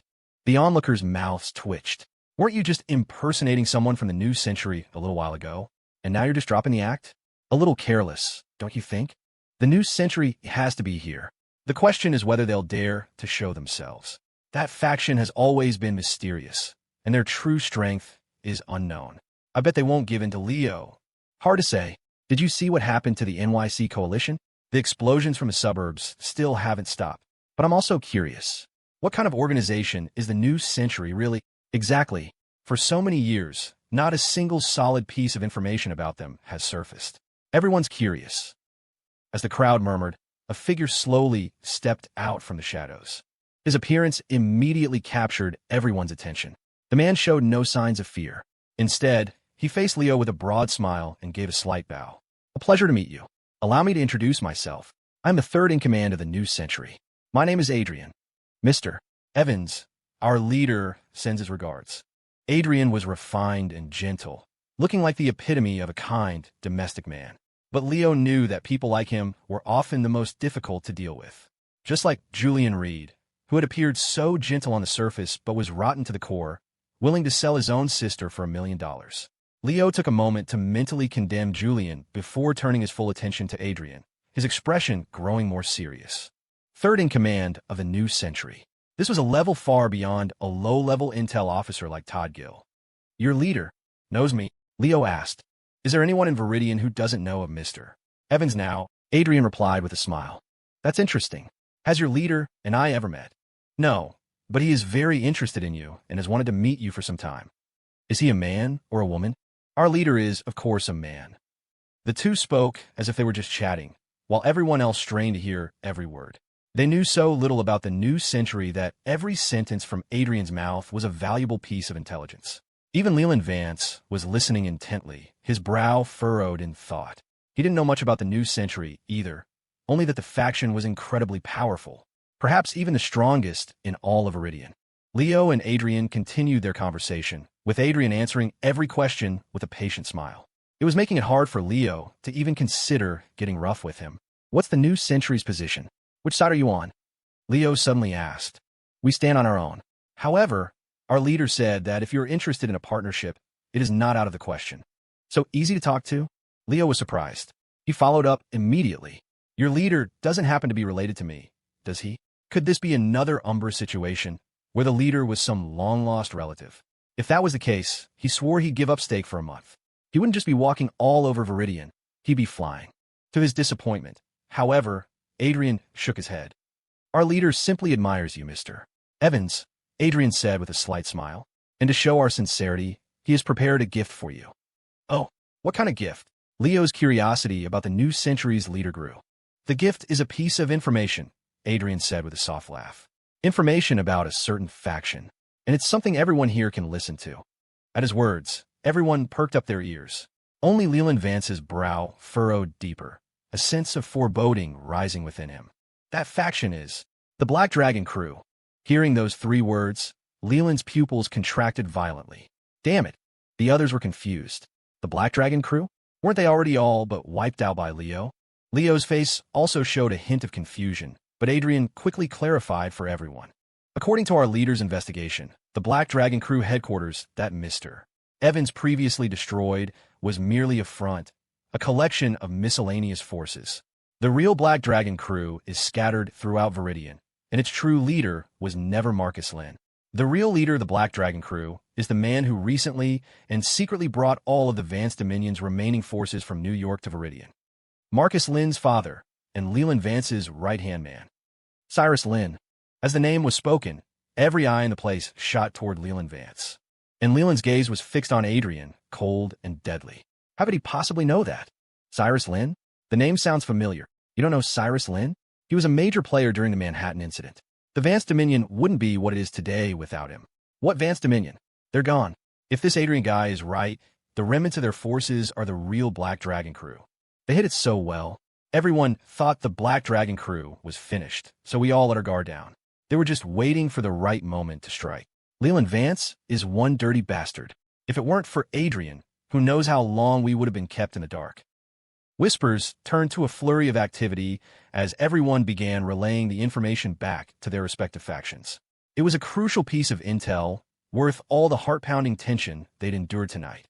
A silent wave of gratitude was directed at Adrian. Everyone except Leland Vance. His face was a dark thundercloud as he stared at Adrian. How do you know this? Adrian smiled and turned to face Leland, speaking slowly. Because we are the new Sentry. We know all, and we see all. Such arrogance. Leland sneered, his voice low. Do you really think no one could touch you? I can't speak for others, Adrian said, shaking his head with a casual air. But with your strength, Mr. Vance, I highly doubt you could shake us. The crowd gasped. This Adrian fellow seemed harmless, but his words were incredibly bold. Leland Vance's current power wasn't just the main cartel. He also had Cyrus Lynn's Black Dragon Crew. Even so, Adrian spoke as if Leland was beneath his notice. Just how powerful was the new Sentry? From a distance, Leo watched Adrian, a dangerous glint in his eyes. This guy is stealing my spotlight. I'm the main character tonight. Why has this Adrian guy suddenly drawn everyone's attention? How am I supposed to look cool now? Leo wasn't happy about it. Hey, pretty boy, he called out. Is your new Sentry really all that? If you're so tough, why don't you just take out Leland Vance yourselves? Adrian paused for a moment. Did he just call me pretty boy? You're the one with the infamous reputation for being a pretty boy. Still, Adrian took a breath and answered patiently. Our leader has his own plans. What is the new Sentry's goal? Well, Adrian paused for dramatic effect, then smiled. If Mr. Evans were to join the new Sentry, I could answer that question for you. Just by joining? No other conditions. Of course, as long as you acknowledge yourself as a member of a new Sentry, you can know our purpose. Aren't you afraid I'll just back out? Our leader said you definitely would. Adrian replied with a gentle smile. But he doesn't care. He said that hearing you say it just once would be enough. Leo stared at Adrian, silent for a long moment. The others held their breath, their gazes fixed on Leo. Their curiosity about the new Sentry's leader had reached a fever pitch. From Adrian's demeanor, this leader seemed terrifyingly omniscient. Leo was considering the same thing. In his mind, the new sentry had just shot to the top of his threat list, even above Leland Vance. He had originally planned to use the same intimidation tactics on them as he had on the NYC coalition. But now it seemed they had anticipated his moves, otherwise they wouldn't have sent Adrian out to drop this bombshell about Cyrus Lynn. Thinking this, Leo lifted his eyes and glanced at Leland. Cyrus Lynn. Damn it. He'd been played. Looking back now, the reason Leland never showed up when Ethan went to wipe out the Black Dragon crew was to let the public-facing faction be destroyed in plain sight. That way, the real Black Dragon crew could go completely underground, ready to be deployed with devastating effect at a critical moment. In other words, Leo's raid on their base had been completely manipulated by Leland. Old fox, Leo cursed under his breath. He couldn't let his guard down around these old-timers. If Adrian hadn't revealed this, he would have suffered a major loss because of it later. Things having reached this point, Leo decided to call a night. Adrian's appearance was a complete surprise, and he had underestimated the new sentry. In any case, he had forced the NYC coalition and the new sentry out into the open. The smaller factions didn't matter as much anymore. With that thought, Leo spoke up. On second thought, never mind. You guys at the new sentry are too mysterious. I don't want to get involved. It's getting late. Everyone should go home. We won't bother you any longer. We're leaving. His announcement left everyone stunned, their mouths twitching. You're just leaving? Just like that? Jasper Kane, I'll spare your pathetic life today. Leo yelled across the distance. Same time tomorrow night. I'll be back to collect. You're coming back. Is this never going to end? Jasper's eyes were filled with rage. He had been silent the entire time, bottling up his fury. He couldn't believe Leo would humiliate him one last time before leaving. Leo, Evans, either kill me now, or I swear you'll regret it tomorrow. Jasper clutched his wound, his voice a hoarse roar. But no one paid him any mind. Leo's people were already retreating in an orderly fashion. No one dared to stop them, and no one dared to give chase. Because Leo's rifle was still aimed at Jasper Kane. That's the stupidest request I've ever heard. In such a hurry to die, Leo spat contemptuously. Well, too bad. I'm not going to let you die. Get ready for a living hell. If I don't drive you insane, I'll never leave Viridian. Hearing this, everyone in the crowd frantically waved their hands in their minds. Please, for the love of God, get the hell out of Viridian. You've only been here for a few days, and more people have died than in the past several months combined. It had been a long time since they'd lived in such constant fear. They were afraid of hearing explosions every time they went to sleep. The last time things were this chaotic was, well, the last time Leo decided to do something. As for Jasper Kane, he was so enraged by Leo's words that he coughed up another mouthful of blood. The medics rushed to his side, desperately urging him to calm down. At this rate, Leo wouldn't even need a gun. He could just talk Jasper to death. Soon, all of Leo's people had withdrawn. Ethan Ciel left with the main force without even a goodbye. He knew that with Leo's skills, no one could stop him if he wanted to leave. As he left, Nighthawk's burning gaze was fixed on Ethan's back, as if trying to kill him with his eyes alone. Because of that one throwing knife, he had already added Ethan to his kill list. Leo, next time, there won't be another Jasper Kane for you to use as a hostage, Leland Vance said, watching Leo calmly. Now that the new sentry has shown its hand, won't you reconsider my offer to join forces? Before, they couldn't team up because the new sentry hadn't appeared. But now, with such a powerful enemy in the mix, who could confidently stand against them alone? Hearing this, Adrian didn't interrupt, but watched Leo with great interest. He was like a spectator at a play, just like Todd Gill had been. Unfortunately for Todd, the NYC coalition behind him wasn't nearly as feared as the new sentry. So he died. Leo glanced at Adrian, then back at Leland. Teaming up with Leland was, of course, impossible. But the new sentry was undeniably a force to be reckoned with. The kind that keeps you up at night. Give it a rest, Leland. Who knows what other aces you have up your sleeve besides the Black Dragon crew? Leo scoffed. If I teamed up with you, I'd be worried about getting stabbed in the back. Leland's mouth twitched. I'm worried you'd stab me in the back. Between the two of us, who's the more likely backstabber? You have no self-awareness, do you? Shaking his head slowly, Leland turned and walked away. Today's farce was over. There was no point in staying any longer. As for Adrian, he was clearly only interested in Leo and had been dismissive of his own questions. Pressing further would just be a waste of breath. Leo began to back away slowly, his rifle still trained on Jasper Kane, and spoke to Adrian. Go back and tell your leader, as long as your goals don't conflict with mine, everything is negotiable. Adrian smiled and nodded. Just as Leo was about to turn and leave, Adrian suddenly spoke up, stopping him. Mr. Evans, there is something I must remind you of. What is it? Regarding the NYC coalition, it would be best for you to call off your attack now, Adrian said softly.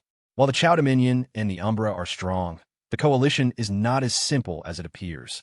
If you truly push them to the brink, you might be the one who suffers a great loss. Leo gave Adrian a long, deep look, then turned and left without another word.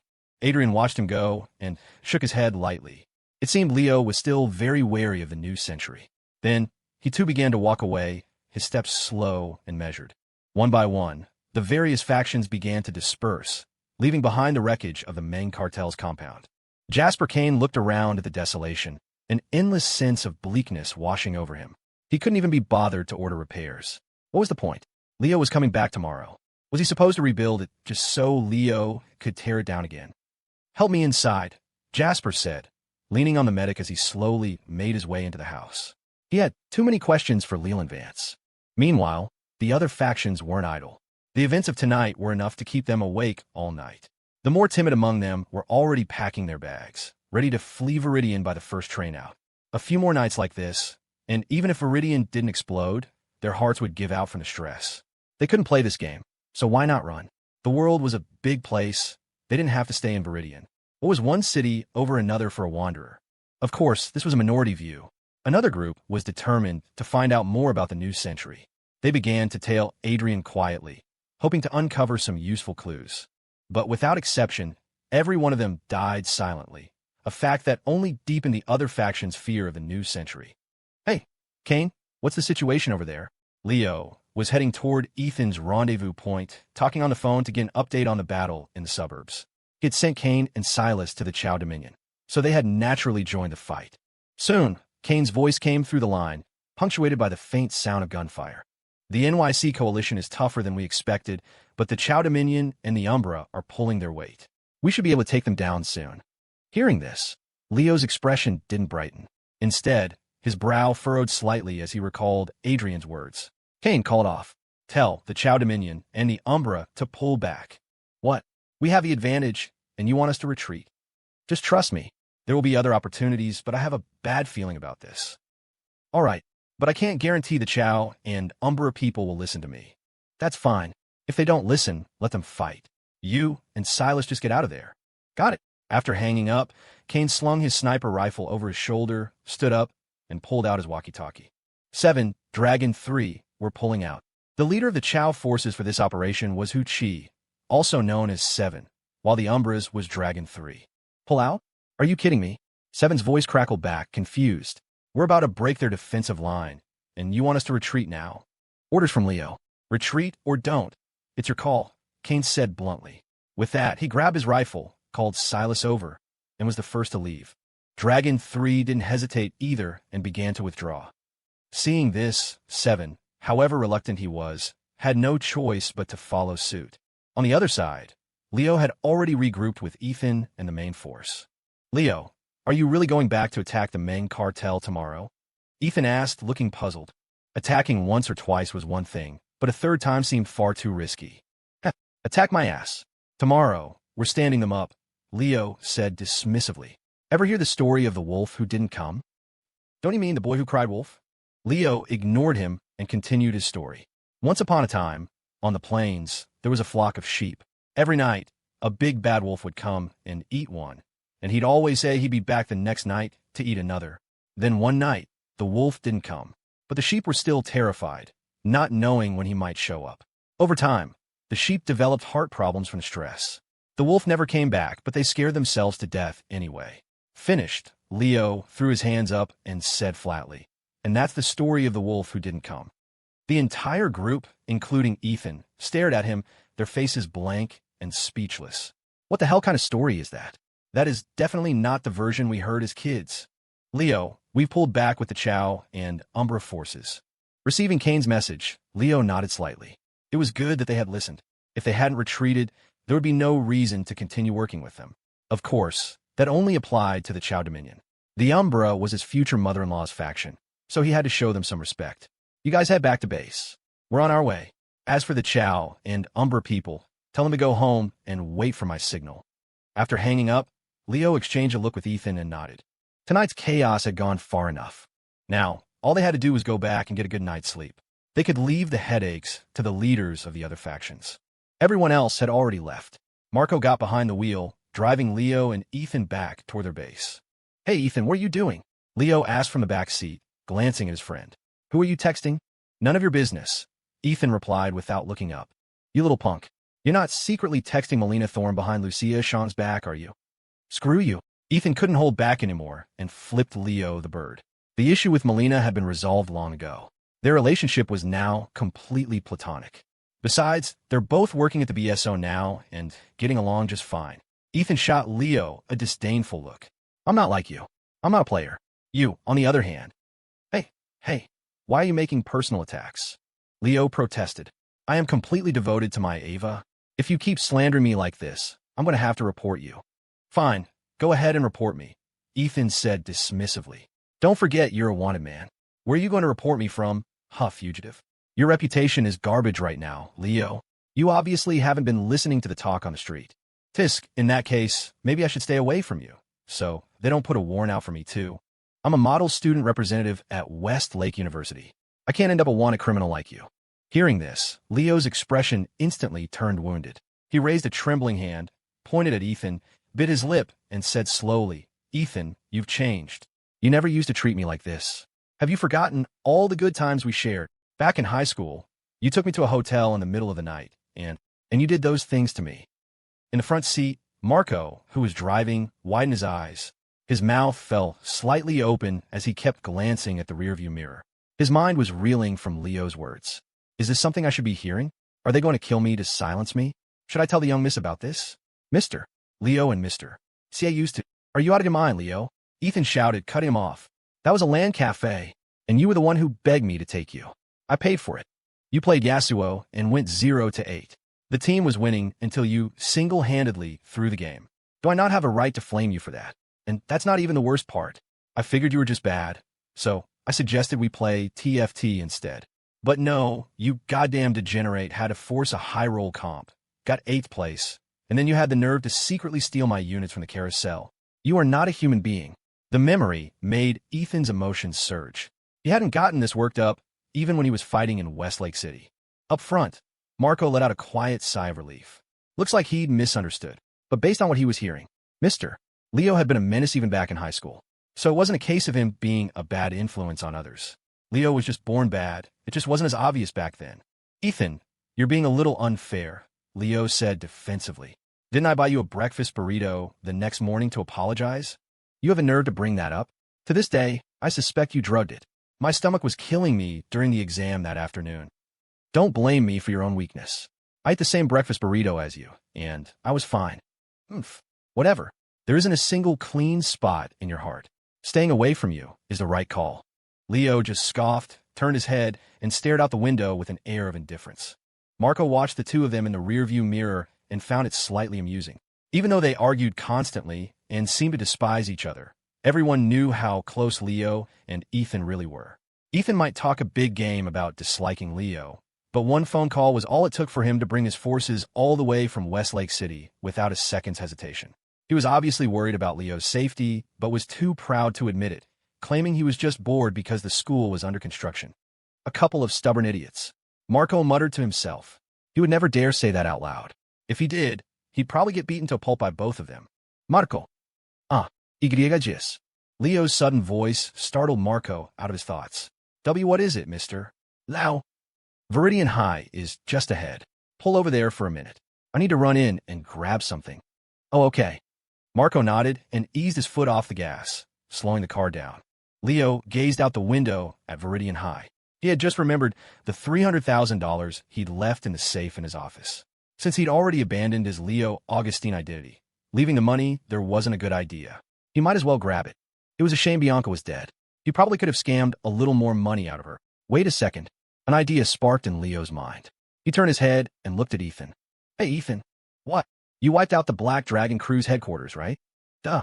You're the one who told me to do it. So you destroyed their base. Where's the loot?" Leo stared at Ethan. "Don't tell me there wasn't a single dollar in their headquarters." Ethan met Leo's gaze, his eyes clear and innocent. "Nope. Didn't see a single cent." "Swear on it." Swear to me you didn't take a dime from the Black Dragon crew. Ethan, yeah, swear on my honor. I don't trust your honor. Say, cross my heart and hope to die. Ethan's raised hand froze midair. He fell silent. Seeing this, Leo understood everything. He looked at Ethan, grinding his teeth. You little bastard. You embezzled the spoils of war. You little punk. How much did you take? What do you mean, take? My guys and I fought for it. It was ours by right. I made the plan, and if I hadn't lured Bianca and the others away, you think you could have taken down their headquarters? Tisich, I could have done it without you. Why don't you bring Bianca and her crew back from the dead, and I'll show you. Ethan was completely shameless. There was no way he was giving up a single cent of that money. That was his secret stash. He'd come all the way from Westlake City. Did Leo think making a little extra on the side was easy? Share it with him? Impossible.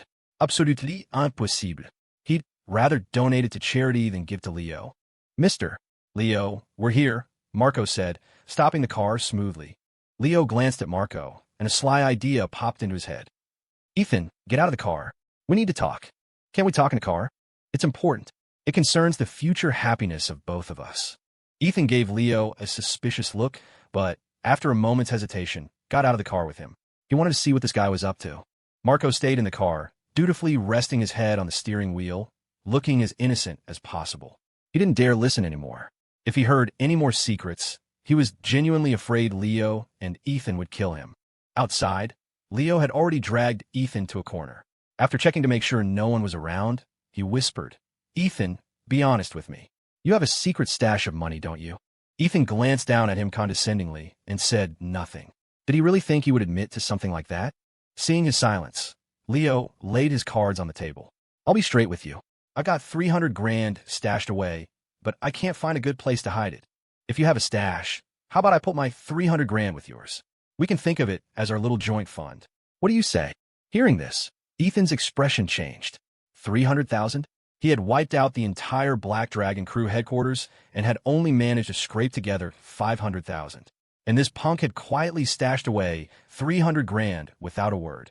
Ethan's face grew serious. This was a big deal. If he agreed, he'd be taking on the risk of that money. If things went south, this scumbag Leo would definitely deny everything and pin all the blame on him. Therefore, Ethan looked at Leo and slowly held up 2 fingers. I'm charging a 20% handling fee, meaning if you want me to hide your money, you'll have to give me 60,000 of that 300. Ethan, that's outrageous. Leo's eyes widened. Even loan sharks aren't that greedy. Sorry, my family is also in the syndicate business. And according to market rates, for money from questionable sources like yours, the fee is at least 30%, Ethan said with a wicked grin. I'm already giving you the friends and family discount. Plus, I have to take on a risk for you. If this ever comes to light, you can just throw me under the bus. It's a pretty good deal, right? There was one more thing Ethan didn't tell Leo. His father, Mr. Xia, had cut off his allowance, claiming that since he was grown up, it was time for him to learn how to make his own money. He wanted his son to experience the hardship of earning a living. Otherwise, as the heir to the Xia family, why would he need a secret stash? Ethan had almost come to blows with his father over this character-building exercise. He was living on a tight budget these days. Every throwing knife he used was one less he could afford to replace. 60,000 is too much. 10,000 tops. Leo began to haggle.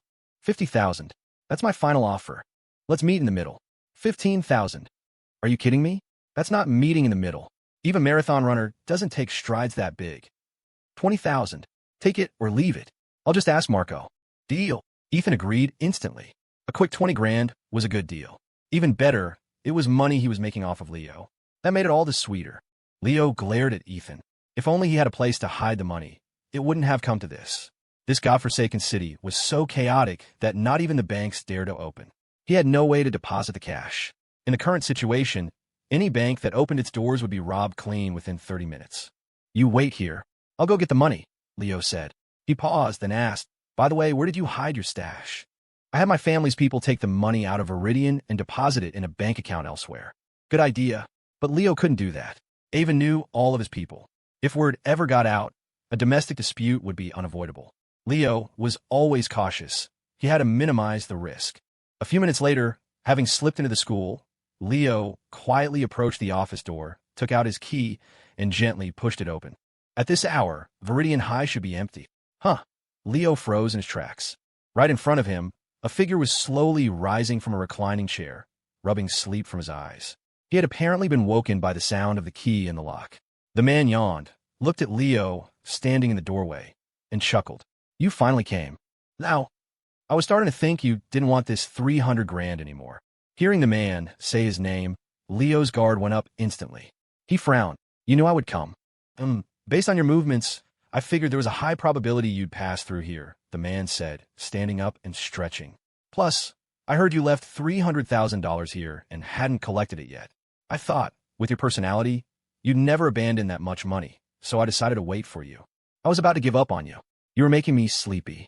I just dozed off, and here you are. Honestly, I already have trouble sleeping. Now that you've woken me up, it's going to be hard to get back to sleep. Listening to the man's rambling, the wariness on Leo's face deepened. He took a deep breath. Who are you?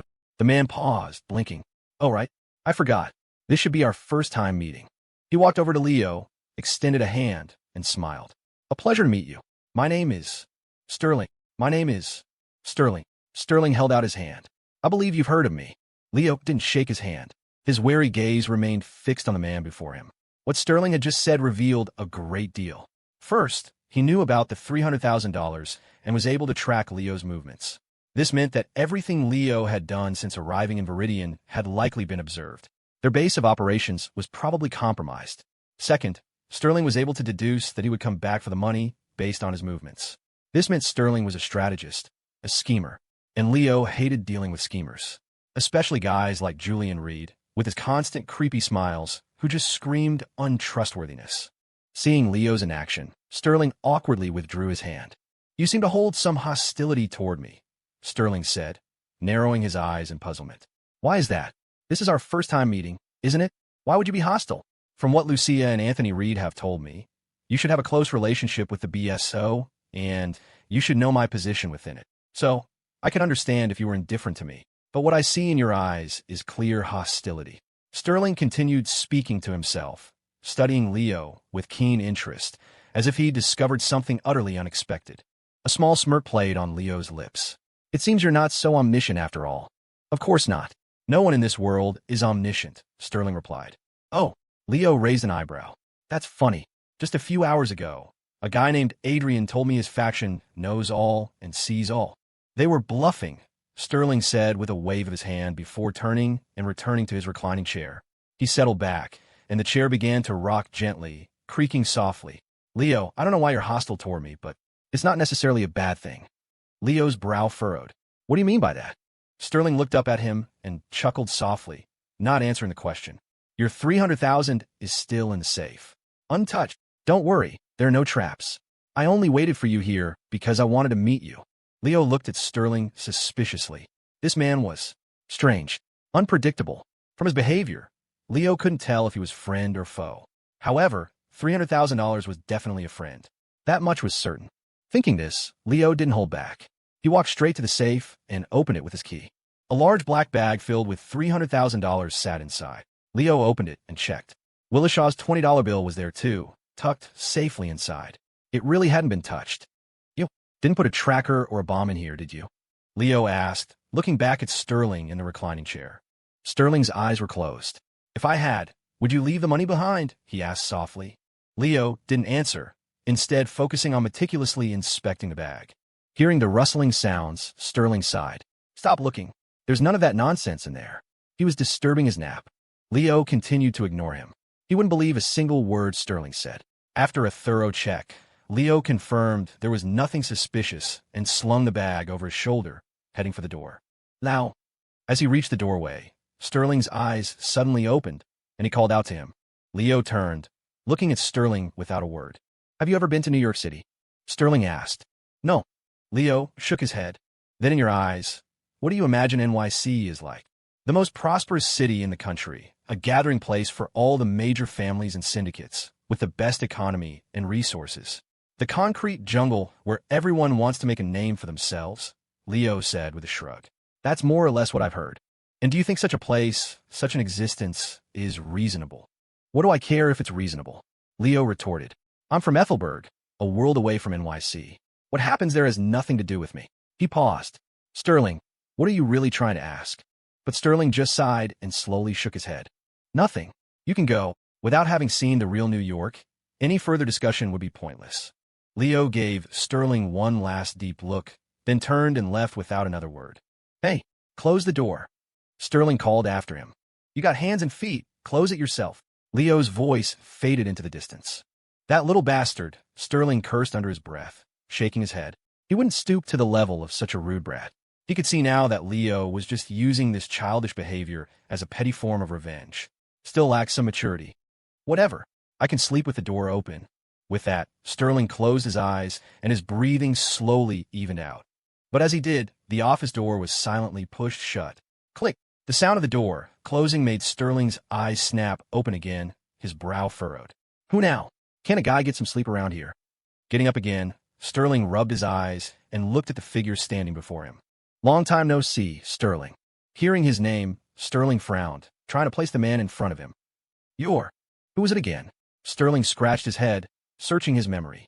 I think I saw you during the Manhattan incident. Your name was... What was it? Suddenly, he slapped his forehead and pointed at the man. I remember now. You're the assassin Octopus. My name is Miller, Professor Miller, not Octopus. Close enough. Plenty of people called you Octopus back then, Sterling said with a dismissive wave, reminiscing. I remember you had a lot of followers who even got octopus tattoos. Professor Miller's mouth twitched. That was a dark chapter in his history. The first time he saw those octopus tattoos, his immediate instinct was to assassinate his own fans. It was just too embarrassing. So, what do you want from me? Sterling yawned lazily. As I recall, you owed your life to the Evans couple. Are you planning a comeback now? Professor Miller shook his head decisively. I have no interest in getting involved in your affairs. I just happened to see you here and thought I'd take a look. Oh, Sterling's interest was piqued. So you're following Leo Evans now, protecting him? With your resources, you couldn't find that out on your own. Come now, who would dare investigate you? Back in the day, you had all of New York in a panic. Women and children would cry at the mere mention of your name. Miller let out a bitter laugh at Sterling's words. He gritted his teeth. You have the nerve to say that. You were the one who leaked my identity and made it public knowledge, weren't you? How could it have been me? Sterling chuckled. You can't just throw accusations around like that. I won't take the blame for it. Back then, the number of people capable of uncovering my identity could be counted on one hand, Miller said fiercely. The day after my identity was leaked, while I was drawing most of their attention, you launched surprise attacks on several families. Afterward, there were even rumors that I was cooperating with your BSO. Are you telling me that wasn't your handiwork? Sterling blinked and coughed lightly a few times. Well, it's been so many years. I'm sure you can find it in your heart to forgive me, right? And besides, if it weren't for me, you never would have become so famous. You might still be some unknown, small-time assassin. Don't you agree? Famous, my ass. You call being the most wanted man in the city famous? Miller fought back the urge to punch Sterling and took a deep breath. Considering the sickly state you're in, I'll let it go. He paused, then asked, let me ask you one more thing. Have you set your sights on Leo? I have, Sterling admitted readily, without any attempt to hide it. What are you planning to do to him? Well, I haven't decided yet. Haven't decided? Or just don't want me to know? Miller looked at Sterling intently. My debt was paid long ago. I'm only following Leo now because I'm curious to see how far he can go. So, you don't have to worry about me interfering with your plans. I'm too old for this now. I can't get involved in your games. I just want to watch from the sidelines. Sterling nodded with an understanding expression. I really haven't decided. Really? Tisk. Miller looked annoyed. Even after he'd laid his cards on the table, Sterling still wouldn't reveal anything. Forget it. I can't be bothered with you people. The two of you can just fight it out. But there is one thing I've been incredibly curious about, which is why I came to find you. I wanted to ask you about it directly. Sterling's expression turned serious. Please ask away. I promise to answer everything I know. The Manhattan incident. I've thought about it for a long time, replayed it in my head several times, and I've noticed some problems. Miller's gaze sharpened as he looked at Sterling, asking one question, word by word. When you were ambushed by the Vance Dominion back then, was it really an accident? Of course. What? You think I let Leland Vance capture me on purpose? That's exactly what I think. Miller stared into Sterling's eyes, his voice low. Because you are standing here alive, in front of me right now. That only makes me more certain that my intuition is correct.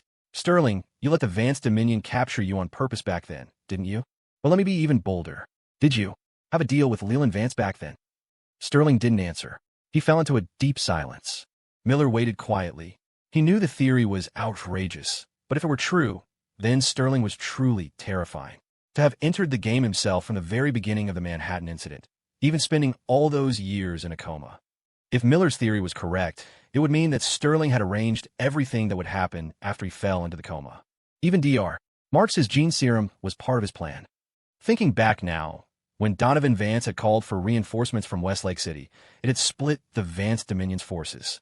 And later, when Anthony Reed went to rescue Sterling, Leland Vance just happened to be away from the Vance compound. The only one left behind, Cyrus Lynn, owed Anthony Reed a favor. Were all of these just coincidences? Ha ha ha ha ha. Sterling suddenly burst out laughing. He laughed so hard he started coughing, but he didn't stop. After a long while, he finally calmed down and said softly, "That theory is, without a doubt, the funniest thing I've heard since I woke up. Are you saying I worked with Leland Vance to put myself in a coma? Why? What would be my motive?" Sterling threw his hands up, looking bewildered. "I put myself in that state. If it wasn't for Dr. Marx's gene serum, I might never have woken up. So, your theory is just that? A wild fantasy. You people think of me as far too sinister." Miller watched Sterling silently, observing his expression, trying to judge if he was telling the truth. But to his disappointment, there was nothing unusual about Sterling's expression. And Sterling was right. He had no reason to do such a thing. Yet, deep down, Miller still believed that something about what happened back then was not right. He gave Sterling a long look, sighed, and shook his head. "Forget it. The truth doesn't matter to me anymore. I'm just an outsider now. It's better not to know too much. Just pretend I never asked." With that, Miller turned to leave. "You people, your hearts are all blacker than the next. It's exhausting just watching you." "Don't say that. My heart is quite pure," Sterling said with a smile. "I just have to use my head a little to deal with certain people." Miller snorted, said nothing more, and walked out of the office. "Take care, and if you could, please close the door on your way out," Sterling called after him with a smile. But the door remained open. In fact, the gap was even wider than before. Sterling sighed in resignation. One ruder than the next. "You're back." At the school gate, Ethan Sieh stood with his hands in his pockets, watching Leo hop over the fence. "What took you so long? If you'd been any later, I would have thought you ran off with the money." Leo tossed the heavy bag to Ethan. "Don't ask. Ran into someone troublesome." "Who? Who's still at the school this late?" "Sterling." "Holy shit. Him." Ethan caught the bag, his face a mask of surprise. "What's he doing in Viridian? And why was he here?" "Hey, you're asking me? Who am I supposed to ask?" Leo dusted off his hands. "For now, I can't tell if he's a friend or an enemy. We need to be careful. And from what Sterling said, I suspect our base has been compromised. But since nothing has happened yet, it means he hasn't spread the word, at least for now." Ethan frowned. "So what do? Find a new place?" "We'll definitely have to move, but there's no rush. I'll have Marco scout for a suitable location tomorrow. But this is a sensitive time. It won't be easy to find a new base," Ethan said with a hint of worry. "Don't you guys have any backup locations?" "How would I know? I'm a new guy. Ava and Alex Young were in charge of all that stuff before," Leo grumbled. "My only job is to cause trouble." "Well, you've definitely exceeded your quota in that department." Ethan was genuinely impressed with Leo's talent for chaos. He'd only been in Viridian for a few days and was already on his way to becoming public enemy #1. He had the major factions on edge, with every little movement drawing a ton of attention. People were even worried about hearing explosions in their sleep. Some couldn't take it anymore and had already fled the city, afraid of getting caught in the crossfire. Back in the car, Ethan opened the trunk and tossed the bag with the $300,000 inside. "Mr. Leo, what did you guys put in the trunk?" Marco asked, turning around after they got in. "I feel like the weight is pushing the tires down." From the back seat, Leo and Ethan looked at Marco calmly. "Is there something in your trunk?" Leo asked flatly. "Huh?" Marco was confused. Then Leo turned to Ethan. "Did you put anything in the trunk just now?" "What things? Didn't we get straight in the car when we got back?" Ethan said with a puzzled look. "I didn't even open the trunk." "Right?" Leo nodded, then looked at Marco. "It must be your imagination. There's nothing in the trunk." Marco was speechless. As a former professional race car driver, he knew his car like the back of his hand. He would definitely know if something heavy was put in the trunk. But Leo and Ethan's performance made it clear that whatever was in there was not something he should be asking about. To be safe, Marco asked cautiously, "Mr. Leo, I should just keep this to myself, right?" Leo smiled and nodded. "Smart kid. Not even a word to the young miss." "Especially not." Leo's eyes widened slightly, his tone threatening. "If Ava finds out about tonight, Marco, you can get ready to be on mine and Ethan's personal hit list." Gasp. "Is it that serious?" Marco sucked in a sharp breath. He was now even more curious about what was in the trunk, but he didn't dare ask any more questions. Not with the two devils sitting behind him. His life was more important. Drive back to base. At Leo's command, Marco floored the gas, and the car sped off into the night. Meanwhile, at the main compound. Inside, Jasper Kane clutched his wound, slumped on the sofa, his face dark and grim. "What now?" he asked, looking at Leland Vance across from him. "All our cards are on the table. They know about Cyrus Lynn. That's a major blow to us." Leland sat on the sofa, fiddling with a silver lighter, the constant click-clack echoing in the quiet room. He pondered Jasper's words for a moment, then said, "Since we've been exposed, we'll just have to maximize his impact before they're ready." "Maximize his impact? What do you mean? Didn't Leo say he's coming back tomorrow night?" "Who knows? What that guy says and what he does are two completely different things. There's no guarantee he'll show up." Leland shook his head lightly. "It doesn't matter if he comes or not. He's attacked us at our doorstep twice. It's time we took the fight to him." "You mean you're going to attack Leo proactively?" "That's right." Leland nodded. With the Chow Dominion and the Umbra backing him, Leo's power has grown. He's a real threat now, and it's clear he's our enemy. There's no possibility of reconciliation. In that case, we'll use this opportunity to strike with all our might and kill Leo Evans. Jasper frowned. "So, when do we make our move?" "The sooner, the better." Leland's eyes were cold, his tone chilling. "Have Cyrus Lynn find Leo's location. You contact the NYC Coalition and see if they're willing to cooperate. If they agree, they can send their people to hold off the Chow Dominion and the Umbra. I'll lead the main cartel's forces, and together with Cyrus Lynn, we will surround and kill Leo. This plan must be executed with our full strength. We cannot give Leo any chance to escape." Hearing Leland's tone, Jasper secretly drew a sharp breath. So soon? Another battle was about to erupt, and this time it was Leland initiating it. It would likely be even more ferocious than the previous clashes. "I'll contact the NYC Coalition," Jasper said decisively. "They were just attacked by the Chow Dominion and the Umbra, so they're spoiling for a fight. And Leo killed Todd Gill in public, which was a direct provocation. I'm sure they'll help us." Leland nodded and added a final warning. "Remember, tell them to send all their forces. To deal with someone like Leo, we must go all in. If we let him get away this time, we'll be in serious trouble." Jasper nodded heavily. "Don't worry. No matter what, I won't let Leo escape. This operation's name," Leland said, his eyes glinting with malice, his voice low, "will be Eradication." He had to eliminate Leo before Sterling could make a move. If those two ever formed an alliance, it would be a true disaster. By the time Leo, Kane, and Ethan made it back to the safe house, the rest of the team was already waiting. "Leo, what was that? Why'd you tell us to pull back?" Kane demanded the second Leo walked in. The Umbra didn't hesitate, but that guy from the Chow Dominion, 7, he had a real problem with your call. "A problem?" Leo let out a cold laugh. "He can have a problem, and he can shove it. We're working with the Chow Dominion, not for them. I don't give a damn about their feelings. If they want to follow orders, they can stick around. If not, they can fight their own battles. Simple as that. Besides, I told that old man Kalen Croft up front, my operation, my command." He agreed. Hearing this, Kane gave a slight nod and dropped the subject. Leo turned to Ava. "Ava, any luck tracking that guy?" Ava was standing behind Zara, her expression grim as she shook her head. "The second we got your message, Zara, and I started tracking that guy, Adrian. But..." She glanced at Zara, who was frowning, a look of genuine seriousness on her face for the first time. Her eyes were glued to the screen. "After Adrian left, I tried to track him using the city surveillance network," Zara said. "But in that instant, my system was hit by a hacker. By the time I repelled the attack, Adrian was gone. No trace. Clearly, the New Century has a high-level hacker of their own, and they probably already knew our location.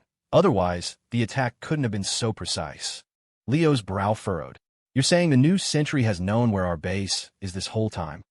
"That's right," Zara confirmed without hesitation. The mood in the room grew heavy. Their safe house being compromised was the worst possible news. It meant they could be attacked at any moment. And the fact that it was the New Century who knew made it infinitely worse. A terrible premonition began to form in Leo's mind. The New Century has an expert hacker. They know my every move. Sterling knew my exact route. Our base location is exposed. "No way," Leo muttered, a chilling possibility clicking into place. "Sterling is connected to the New Century. Either he's the second in command, or he's the so-called leader." "Zara, when did Sterling get to Viridian?" "Last night," Zara answered instantly. It wasn't a secret. Sterling hadn't bothered to hide his arrival. Plenty of factions got the news that night. He gets to Viridian last night, and tonight, the new Century, which has never shown its face, suddenly deploys its number 3, Leo thought aloud, his mind racing. And their leader just so happens to express a keen interest in me. Then I run into Sterling, who also seems very interested in me, enough to sleep in an office just to wait for me. The more Leo analyzed it, the more certain he became. Sterling was the leader of the new Century. He was 80, maybe 90% sure. But it didn't add up. According to Kalen Croft, the new Century had been around for a long time. During that entire period, Sterling was supposedly the Director General of the BSO. Could he have built both organizations? One in the light, one in the dark. The BSO's director by day, and by night, the secret master of the new Century. If that was true, what in God's name was Sterling planning? Leo's brow was deeply furrowed. He was finally starting to understand why so many people were terrified of Sterling. The man was completely unreadable. You could never know how many moves ahead he was, how many cards he was hiding. He took a deep breath, shaking his head to clear the thoughts for now. The most pressing issue was the safe house. Ava, do we have any other bases? We do. Ava nodded quickly. As a precaution, we picked out 3 potential locations.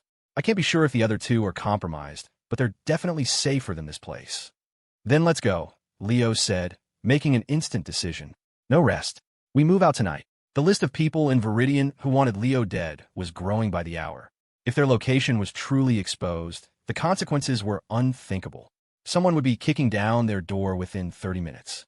And so, the team launched into a frantic, chaotic packing session. The process was anything but quiet, a cacophony of voices echoing through the safe house. Leo, get your goddamn hands off my sniper rifle. Kane roared. You've got your hands full. I'm just helping you carry something. Leo shot back. Oh, really? My hands are full too. How come you're not helping me? Ethan sneered. You want me to carry everything for you? Am I your dad?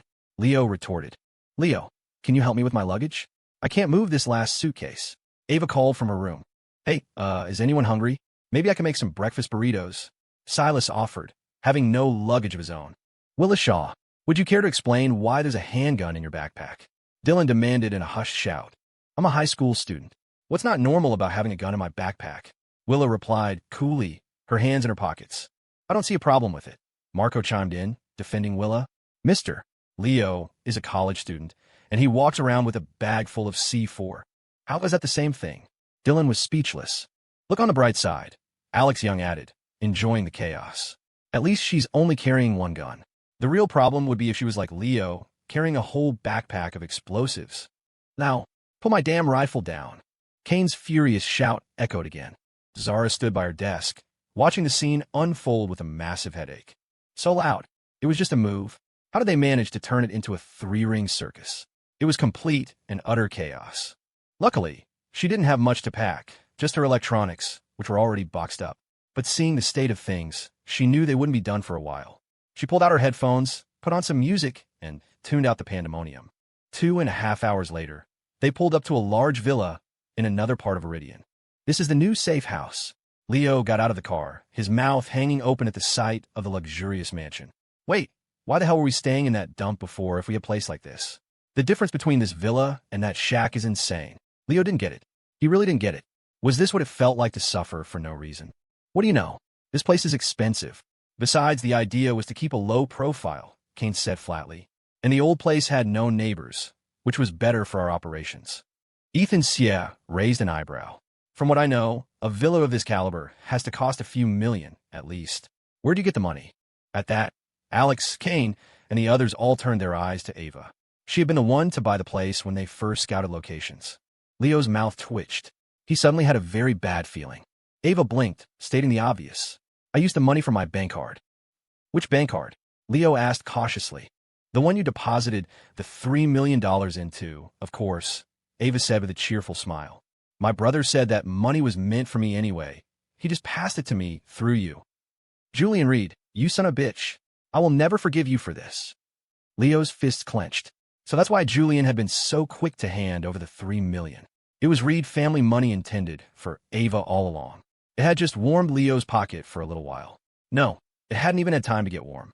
No wonder Julian had completely dropped the subject of a dowry.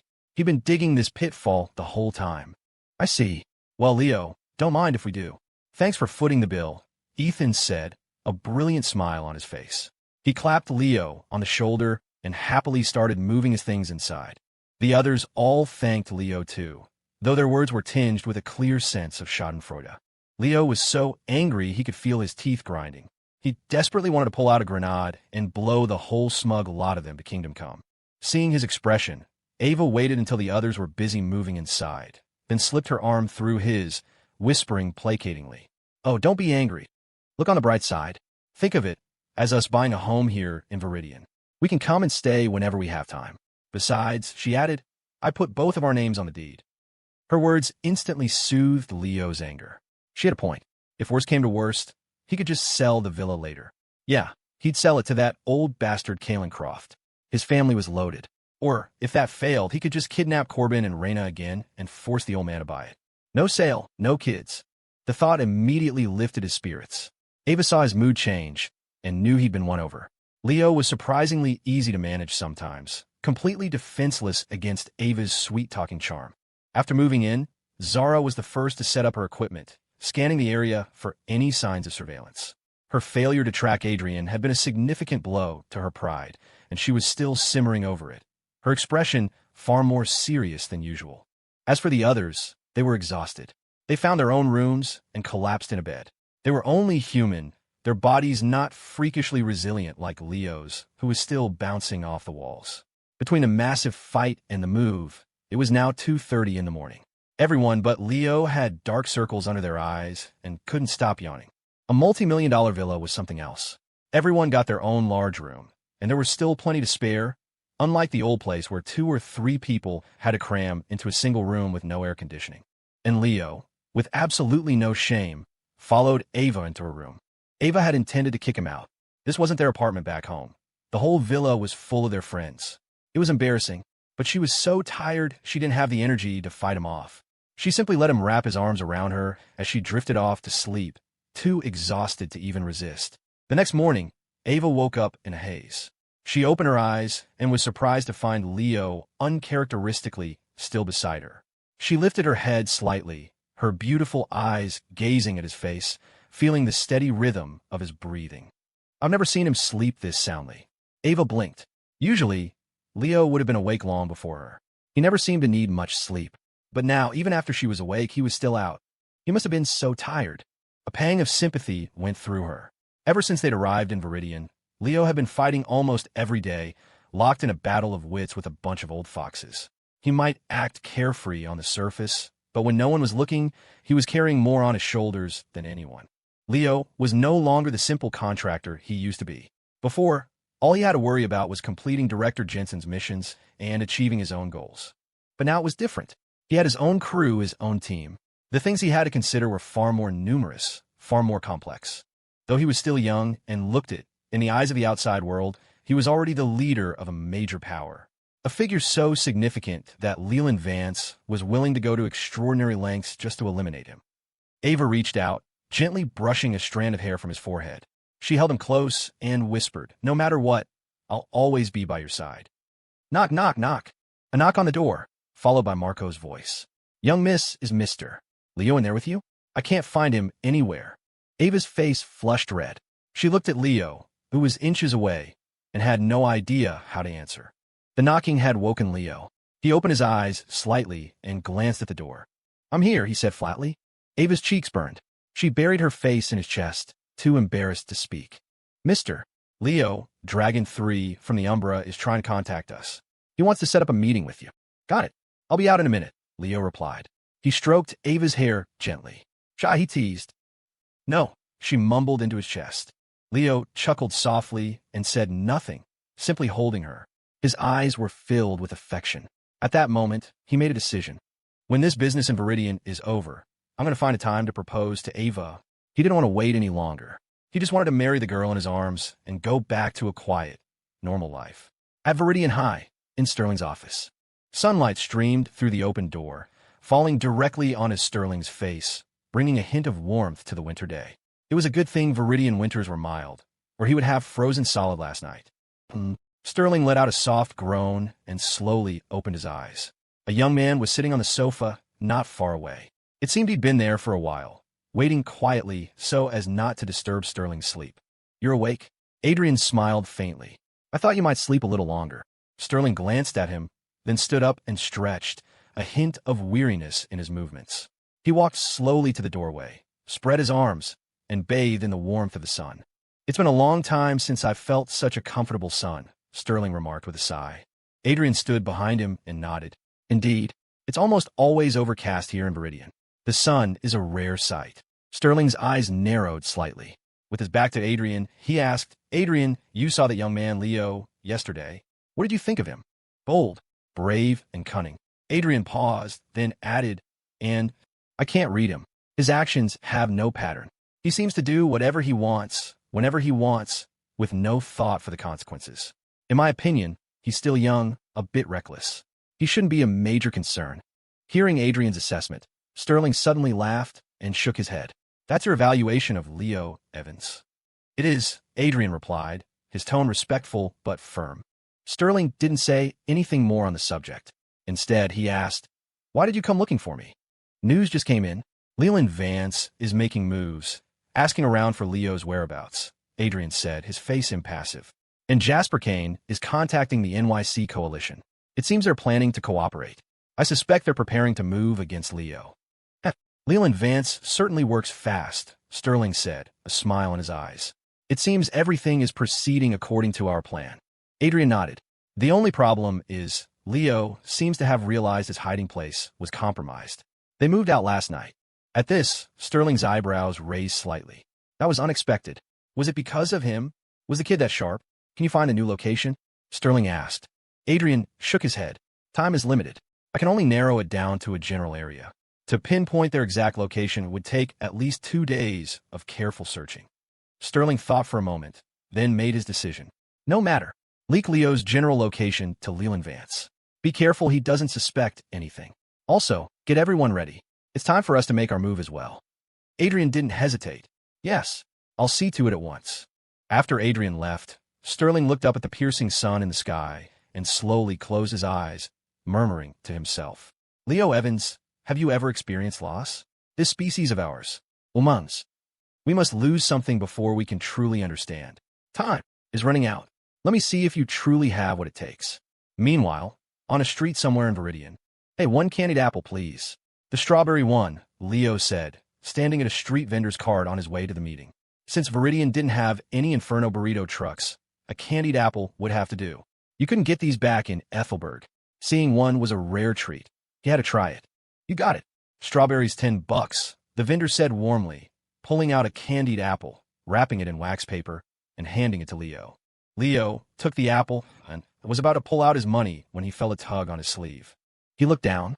A little girl with braided hair, dressed in thin clothes, was looking up at him with timid eyes.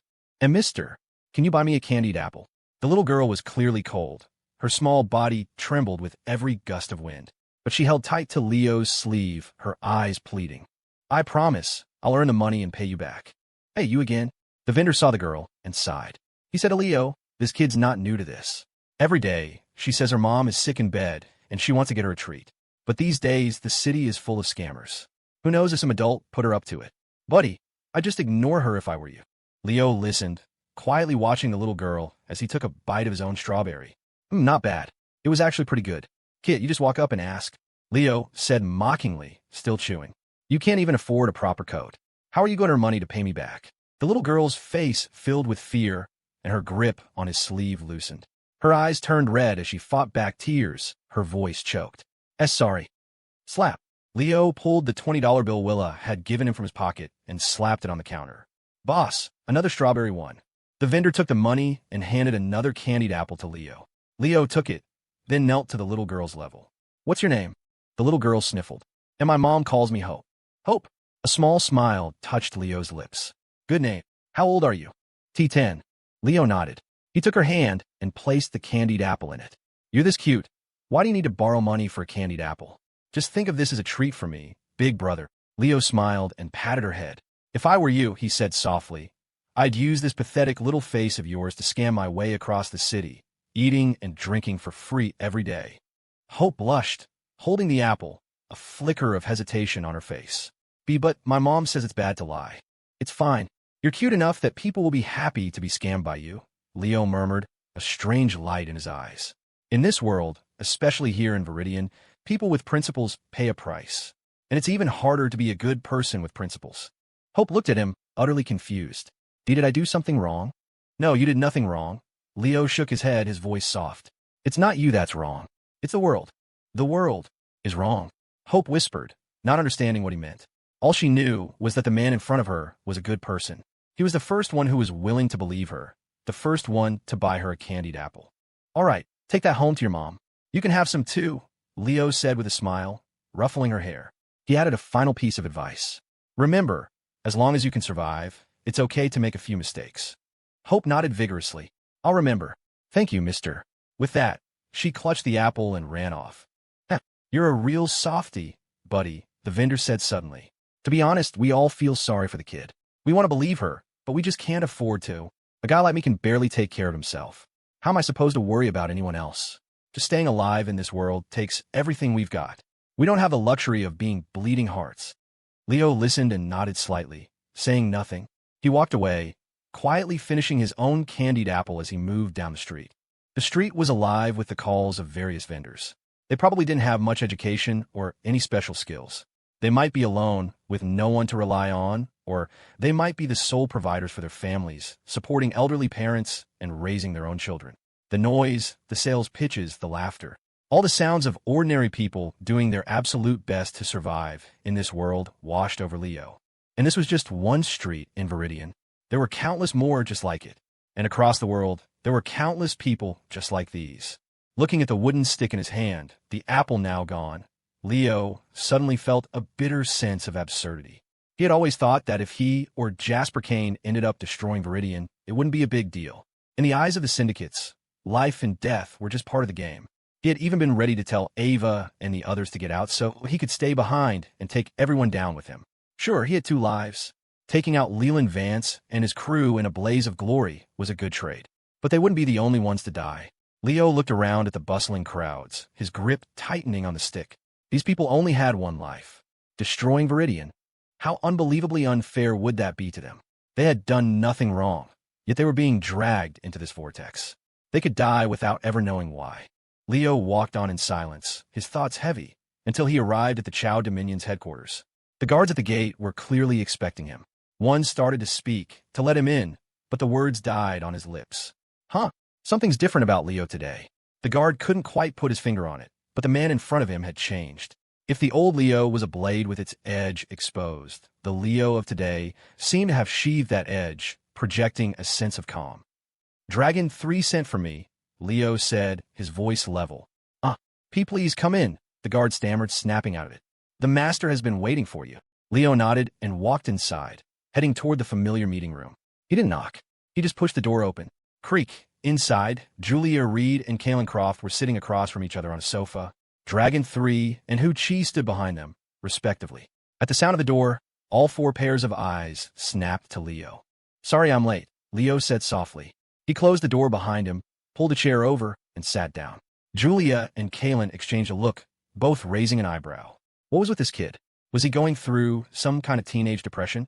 Leo, why did you order the retreat yesterday? Hu Chi couldn't hold back any longer.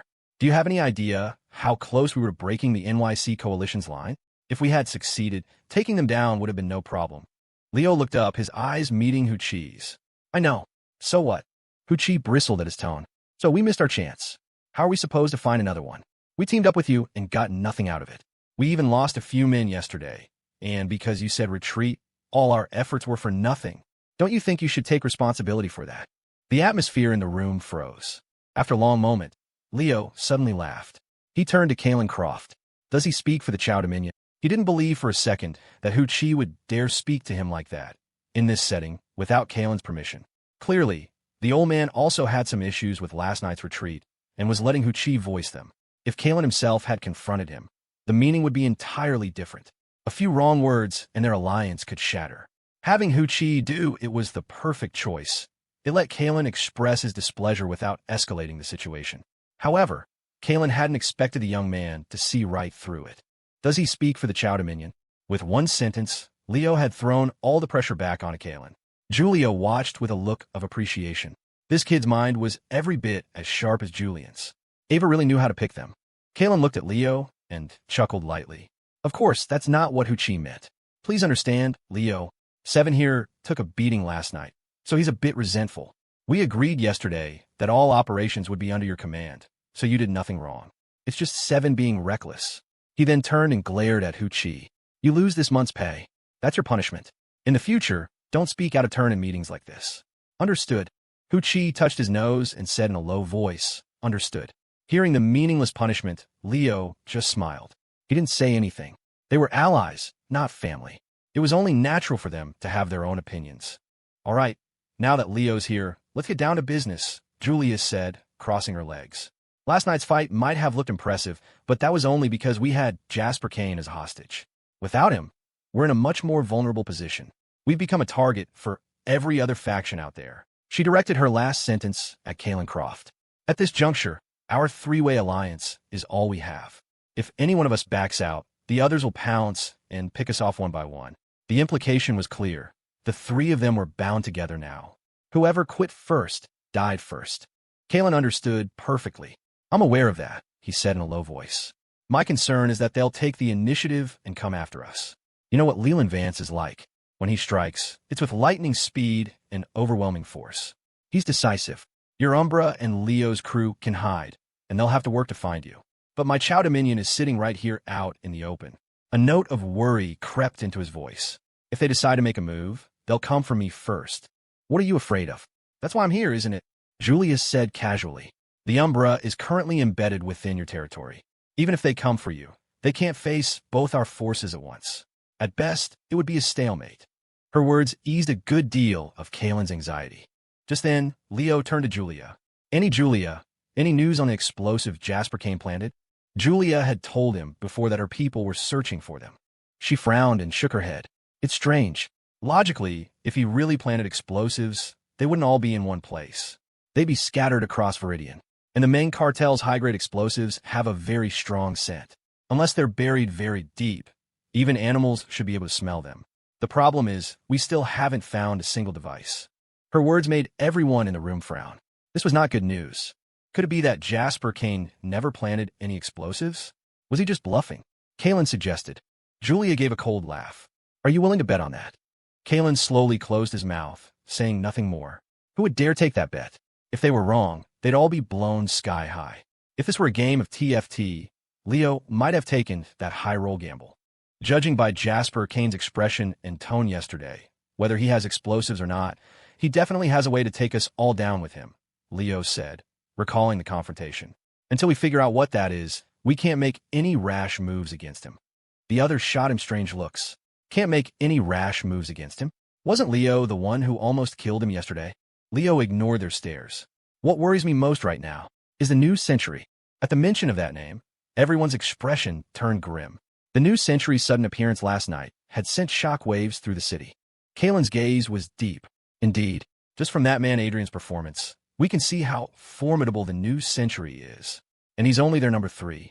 Above him, there's a number 2 and that mysterious, elusive leader. As things stand, the New Century is without a doubt the most threatening power in all of Viridian. Julia nodded in agreement, a rare hint of concern in her eyes. And we still have no idea what their objective is. With the New Century, we have no angle, no way in. For a time, the room fell silent.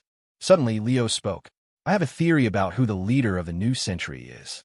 What? Who is it? Everyone immediately turned to him. Leo didn't hesitate. He slowly enunciated 3 words. Stir. Ling. Impossible. Kalen rejected it outright. Sterling is formidable, yes, but there's no way he could have founded both the BSO and the New Century. And if the New Century was his, why didn't they appear during the Manhattan incident? At that moment, he could barely save himself. Would he really be holding back a trump card? One wrong move, and you're dead. It's all over. Julia remained silent, but her eyes held a similar doubt. She also found it hard to believe that Sterling could be the leader of the New Century. Their reactions were exactly what Leo had expected. Before this, he hadn't fully believed it either. But there was no other rational explanation. When you have eliminated the impossible, whatever remains, however improbable, must be the truth.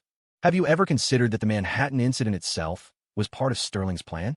Leo's eyes burned as he looked at them. I don't know how well you know him, but from where I'm standing, there's an 80% chance that the new century is his. The Manhattan incident was a bloodbath. Countless casualties, the BSO left in ruins, and Sterling himself was taken away by the Vance Dominion. And yet, through all of that, Sterling is still alive. Doesn't that tell you something? Leo's gaze sharpened. I don't know how powerful that man is, but I know this. After the Manhattan incident, almost no one came out ahead. The BSO's members were dead or scattered. The only sovereign syndicate was annihilated, and every other major family suffered heavy losses. Even the Vance Dominion, after the battle in Westlake City, was so weakened they had to abandon NYC for Viridian. But Sterling? He's the only one who is still alive and well, aside from some insomnia and a cough. Doesn't that tell you something? Leo's words struck them like a thunderclap. Now that he put it that way, Sterling was a massive problem. But why hadn't anyone else noticed? Because they were too close to it. People like Julia had dealt with Sterling for years. In their minds, he wasn't the kind of person who would do something like this. But Leo was different. From the very beginning, he had viewed Sterling with hostility. As an outsider looking in, the more he learned about the Manhattan incident, the more wrong it felt. That man, Sterling, was a very, very big problem. If your theory is correct, then that means Sterling has been deceiving everyone from the very beginning, Julia said, her brow furrowed. Leo's words had made her realize something was off. It was true. Everyone else was dead or crippled. Only Sterling, despite being imprisoned by the Vance Dominion for years, was still alive and well. But why would he do it? Kalen's eyes were filled with confusion. What is his ultimate goal? Leo shook his head. He didn't know the answer to that question either. What Sterling truly wanted was a mystery no one could solve. And even if someone claimed to know, could they be trusted? If Sterling could deceive the entire BSO, who was to say the new century wasn't just a second BSO? With Sterling, 90% of what he says is true, and 10% is a lie, Julia said gravely. But that 10% is enough to completely twist reality and make people believe him without question. Leo nodded in solemn agreement. Though he had only met Sterling for the first time yesterday, he had a nagging feeling that they were similar in some ways. For instance, lying came as naturally as breathing, and they could both wrap everyone around their little fingers. In any case, Sterling's motives are unclear, and he's operating from the shadows. We have to be on guard, Leo said, looking at the others. But the most pressing issue right now is how to handle the coming attacks from the other factions. After last night, their alliance had become a thorn in everyone's side. At this point, all it would take is one leader to rally the troops, and countless others would join the assault against them. And it didn't take a genius to figure out who that leader would be. Leland Vance. Julia nodded. Knowing Leland, he won't make a move unless he's absolutely certain of victory. After thinking it over, I believe there's only one way he'll attack. By finding an ally. An ally? Kalen's brow furrowed. You mean the NYC coalition? Exactly, Julia confirmed. Only the NYC coalition is powerful enough to ally with Leland. And after last night, Leo has thoroughly burned that bridge. Leland wants Leo dead, and the NYC coalition wants revenge on Leo. With a common goal, it's highly likely they'll join forces. When that happens, the NYC coalition can tie us down while Leland leads the main cartel and Cyrus Lynn's Black Dragon crew to encircle and destroy Leo. The only unknown right now is whether Leland knows where Leo and his team are hiding. If their location has been exposed, they'll probably make their move tonight. As she finished, everyone turned to look at Leo. If she was right, then his team situation was critical. If their location was compromised, tonight was going to be a bloodbath. The thought filled Kalen with a sense of weary despair. So, we have to fight again. Has Viridian reached the point where no one can sleep without a massive battle erupting every night? Leo didn't speak. His expression was heavy, his fingers tapping rhythmically on the table. He hadn't noticed when he'd picked up the habit of tapping while he thought. Julia's eyes flickered. In her memory, Julian had the same habit of looking pensive when he was thinking. Speaking of which, it had been a while since she'd seen her son and daughter. She actually missed them.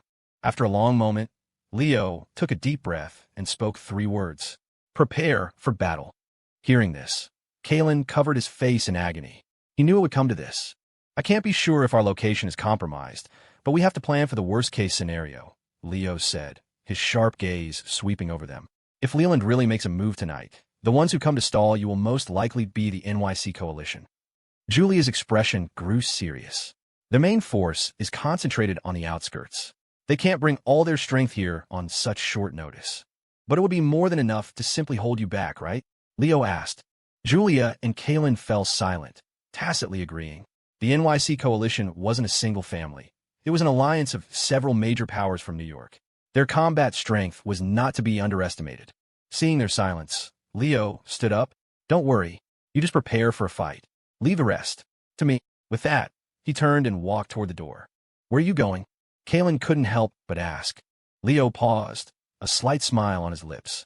Without turning back, he said, I'm going to the outskirts, to have a little chat with my friends from the NYC coalition. He walked out, his figure quickly disappearing from sight, leaving the others stunned. What did he say he was going? Kalen asked blankly. He said he's going to the outskirts. Julia pressed a hand to her forehead, feeling a headache coming on. Chat with his friends from the NYC coalition? Are you friends? They probably want to kill you right now. Forget it. Let's just do as he says. Prepare for battle, Julia said softly. He said to leave everything to him. After all, the implication was that all they needed to do was get ready. Leo would come up with a plan. Kalen sighed deeply, a small part of him regretting ever hitching his wagon to Leo's star. Julia glanced at him and sneered. You're really regressing in your old age. When did you become such a coward? Of course I am. I have all these people under me, not to mention my son and daughter. I have to think about them. Kalen shot back, annoyed. It's easy for you to talk. If my son had half of Julian's cunning, I wouldn't be so worried. Those two, Corbin and Raina, didn't have the brains of Julian's left pinky finger combined. Sometimes Kalen was truly envious of how that bastard Anthony Reed could produce such a brilliant son, who was also handsome to boot. And his daughter was beautiful and had found a ridiculous boyfriend like Leo. Damn it. Had the Reed family's ancestral graves started emitting smoke? No, smoke wasn't enough. The day Julian was born, their ancestral graves must have exploded. Hearing this, Julia's smile widened. Having two wonderful children had always been her greatest source of pride. And now she had Leo, too. She could say with confidence that even if she and Anthony died tomorrow, she wouldn't have a single worry. With Leo and Julian around, she believed no one in the world would dare touch a single hair on Ava's head. On the outskirts of Iridian, inside a room at the NYC Coalition's base, three figures sat around a circular table, their expressions grim. These three were the leaders who controlled the coalition, hailing from three of NYC's great families: the Gideon Initiative, the Saul Faction, and the Camille Syndicate. Gideon, from the Gideon Initiative, was the first to speak, breaking the silence. Jasper Kane just contacted us. He wants to join forces to deal with Leo Evans. What are your thoughts? Saul, arms crossed, snorted. What is there to think? It's a deal with the devil. A clear, enchanting voice spoke up, tinged with a hint of allure. A deal with the devil it may be, but our goals don't conflict. We both want to take down Leo Evans. Camille laughed softly. I see no harm in cooperating with them. We can use this as an opportunity to finally establish a proper foothold in Viridian. Gideon's face showed hesitation.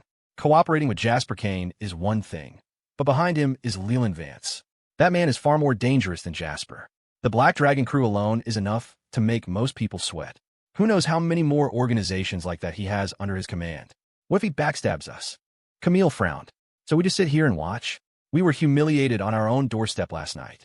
Are you two really going to swallow that insult? Her words made Gideon and Saul's expressions darken. Swallow it? Impossible. Not only were they attacked at their base, but Todd Gill was publicly executed by Leo. If they let such a provocation slide, their families back in NYC would become laughingstocks. Oomph. If you two had listened to me last night and released the asset, the Chow Dominion and the Umbra would have been annihilated. Saul declared. Are you out of your mind? If we release the asset, who's going to control it? Camille shot back without restraint. You know how dangerous it is. That's a last resort, to be used only when all else fails. All right, that's enough, Gideon said, raising a hand to stop their argument. In that case, we'll cooperate with Leland Vance this once. Our mission is only to hold back the Chow Dominion and the Umbra. Leland's people will be the ones actually dealing with Leo. Same as always. All in favor of this operation, raise your hand. Gideon raised his hand first. Camille followed suit. Then they both looked at Saul. All actions taken by the NYC coalition required the unanimous consent of all three leaders. If even one dissented, they had to renegotiate until all three agreed. Seeing that Gideon and Camille had both raised their hands, Saul frowned. After a moment's hesitation, he slowly began to raise his own. But just as his hand was halfway up, a knock came at the door. Knock, knock, knock. Gideon scowled. Who is it? Don't you know the leaders are not to be disturbed during a council meeting? My apologies, Commander Gideon, but this matter is of the utmost importance. I had no choice but to interrupt. Importance? What is it? Spit it out. There's someone outside. He says he wants to see the three commanders. He what? Out with it. Gideon said impatiently. He claims to be the leader of the new century. What did you say? At those words, all three of them shot up from their chairs, their faces a mask of shock. The leader of the new century. What's his name? Camille demanded. He says his name is Sterling. Boom! The name was like a thunderclap, exploding in their minds. Sterling is the leader of the new century. Did he come alone? Gideon asked. Yes. We saw no one else. Let him in. Yes, sir. The man outside acknowledged the order and hurried away. Inside, the three leaders stood in grim silence, staring at each other. None of them sat down. Soon, there was another knock on the door. Knock, knock, knock. Gideon swallowed hard. Come in, he said slowly. The door opened, and a man in a heavy winter coat stepped inside. Ahem. Commanders, a pleasure to meet you for the first time, the man said, his face pale, his voice weak. Allow me to introduce myself. I am Sterling. The three leaders were instantly on high alert. They didn't need an introduction. They knew the man before them was Sterling. That face, that tone, the sheer audacity to walk into the NYC Coalition's base alone. It had to be him. Seeing their expressions, Leo knew they had bought it. The real Sterling would never expose himself like this. The Sterling before them was, of course, an imposter. After seeing him yesterday, Leo had managed to capture the essence of the man. In a word, posturing. The kind of posturing that remained unshaken even if a mountain crumbled before him. The kind of posturing that radiated complete and total control. Master that, and his impersonation of Sterling was flawless. Ahem. Excuse me, but can we sit down and talk? Leo offered a pale smile. My body is still recovering, so I'm a bit fragile. I can't stand for long. Without waiting for an answer, he pulled over a chair and sat. The three leaders remained standing, their expressions grave as they watched him. Sterling, are you really the leader of the new century? Of course, the one and only. How do we prove it? At that, a mocking smile played on Leo's lips. Do I need to prove myself to you? If the heads of your three families were asking, perhaps I would entertain them. But with all due respect, Leo shook his head with a dismissive chuckle. The three of you. Don't bother. You are not worthy. His words instantly filled their faces with displeasure. This was a direct insult. Sterling, don't you forget where you are. Saul's voice was menacing. If we wanted to, your life or death would be in our hands. The atmosphere grew heavy. After a long moment, Leo burst out laughing. Ha ha! How amusing. It's been a long time since anyone dared to speak to me like that.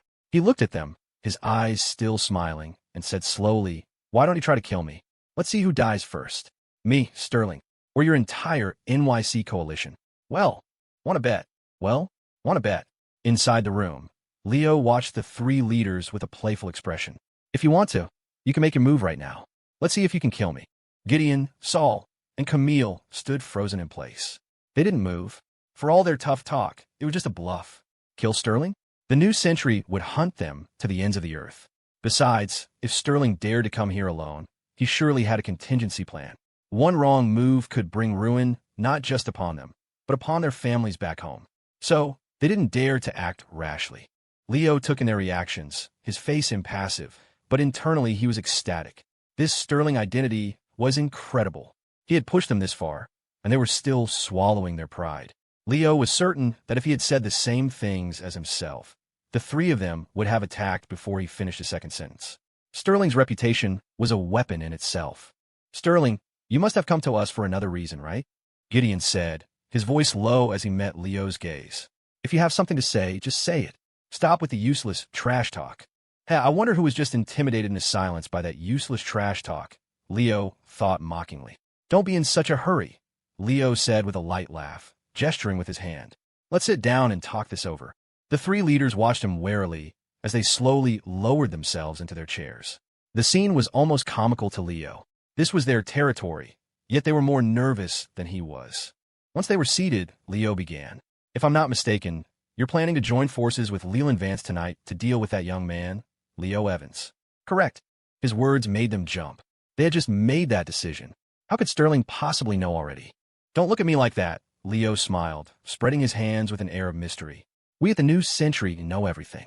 I don't mind telling you, we have people inside every faction in Viridian, including your NYC coalition. Therefore, I am aware of all your movements and messages the moment they happen. What did you say? Saul couldn't hold back, shooting to his feet. You have a mole in our NYC coalition?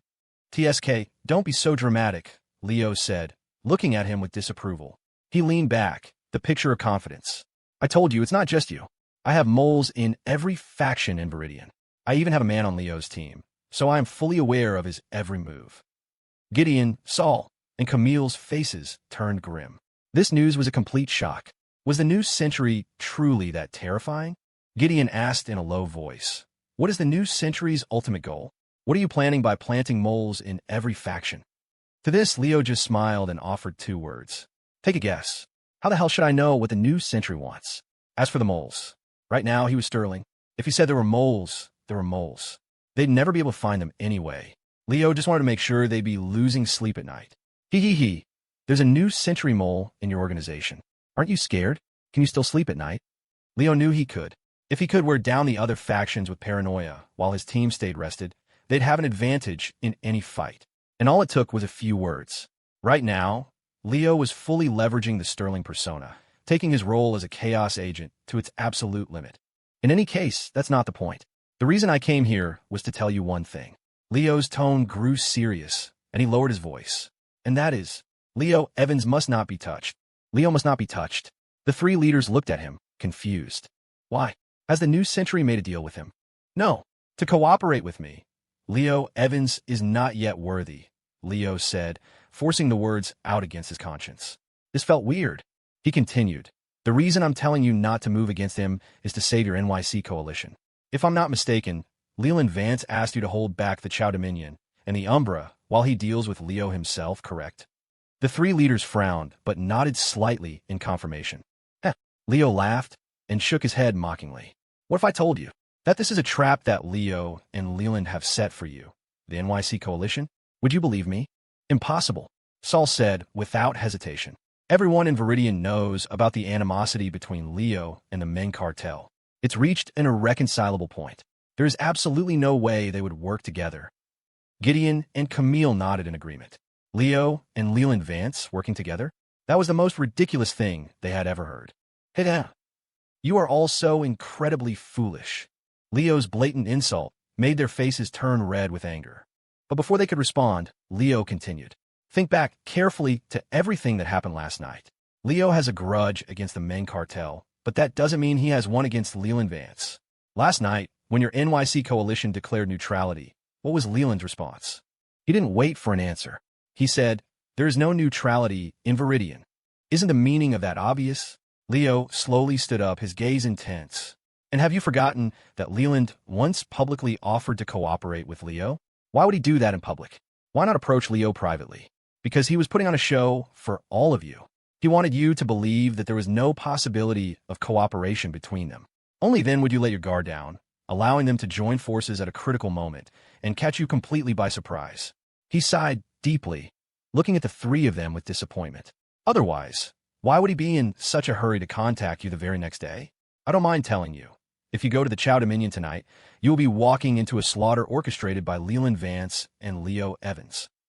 I had originally thought you would see through this, but it seems I overestimated you, Leo said, shaking his head with a bitter smile. Fortunately, I came in time. The situation is not yet irreversible. Beside him, Gideon, Saul, and Camille were utterly stunned by his words. Leo and Leland Vance had been secretly cooperating all along. Everything last night was just an act to make all the factions in Viridian believe they were enemies. That Leo, so young, yet he possesses such a venomous mind.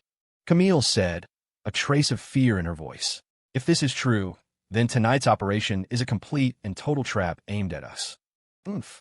That Leo kid isn't that devious, Leo said, quickly shifting the blame when he heard himself being insulted. Only a man like Leland Vance could come up with such a malicious scheme. Leland is the one pulling all the strings. His words made the 3 leaders nod. As factions from NYC, they had all dealt with Leland Vance before. The man's cunning and methods were extraordinary. Back in the day, only Sterling had been able to keep him in check. But this is all just your speculation, isn't it? Gideon said, looking at Leo seriously. Without proof, we can't just take your word for it. Getting proof is actually very simple, Leo said with a careless smile. When you go to the Chow Dominion tonight, just see if Leo shows up there or not. According to what Leland told you, he would be the one dealing with Leo, while you just need to hold back the Chow Dominion and the Umbra. But if Leo is also at the Chow Dominion, heh. Leo trailed off. He didn't need to say more. The implication was obvious. If Leo was there, it would mean Leland had deceived them, and that would prove they were working together. Gideon looked at Leo's expression and was already about 70 or 80% convinced. But if that was the case, how were they supposed to break out of this situation? The thought prompted him to look up. Sterling, since you were willing to tell us this, it means you're interested in cooperating with us, right? Hearing that, the corners of Leo's mouth turned up imperceptibly. The fish are on the hook. Leo knew they would believe him. He had fabricated a conspiracy for them, then dramatically revealed it, making them believe they had grasped the truth. And once people believe they've uncovered a secret truth, they cling to it with unshakable conviction. Of course. Why else would I come all this way to see you? Leo said softly. You know my relationship with Leland Vance. I will always be his enemy. His alliance with Leo makes them too powerful for even the new century to handle alone. That's why I came to you. His words eased their tension, and a flicker of excitement appeared in their eyes. After all, their new partner was Sterling, the man who, back in NYC, they could only admire from afar. The man only their family heads were qualified to speak to. Now he was their ally. How could they not be thrilled? Gideon took a deep breath to calm himself. All right, if what you say is true, and Leo appears at the Chow Dominion tonight, then we will follow your plan. A brilliant smile spread across Leo's face. In that case, let's discuss how to prepare a big surprise for Leland Vance. 2.5 hours later, the door to the room opened, and Leo walked out, flanked by the 3 leaders. They escorted him to the edge of their base. Gideon looked at him with a solemn expression. Then, from this moment on, we are allies. Leo nodded lightly and clapped Gideon on the shoulder. Rest assured, I, Sterling, never backstab my allies. His words further reassured them. After you leave, we will report this to our families, Saul said in a low voice. Since you've helped us this time, the old grievances between you and our families should be wiped clean, and our families will likely take action against Leland Vance as well. Leo raised an eyebrow, but said nothing, just giving a slight nod.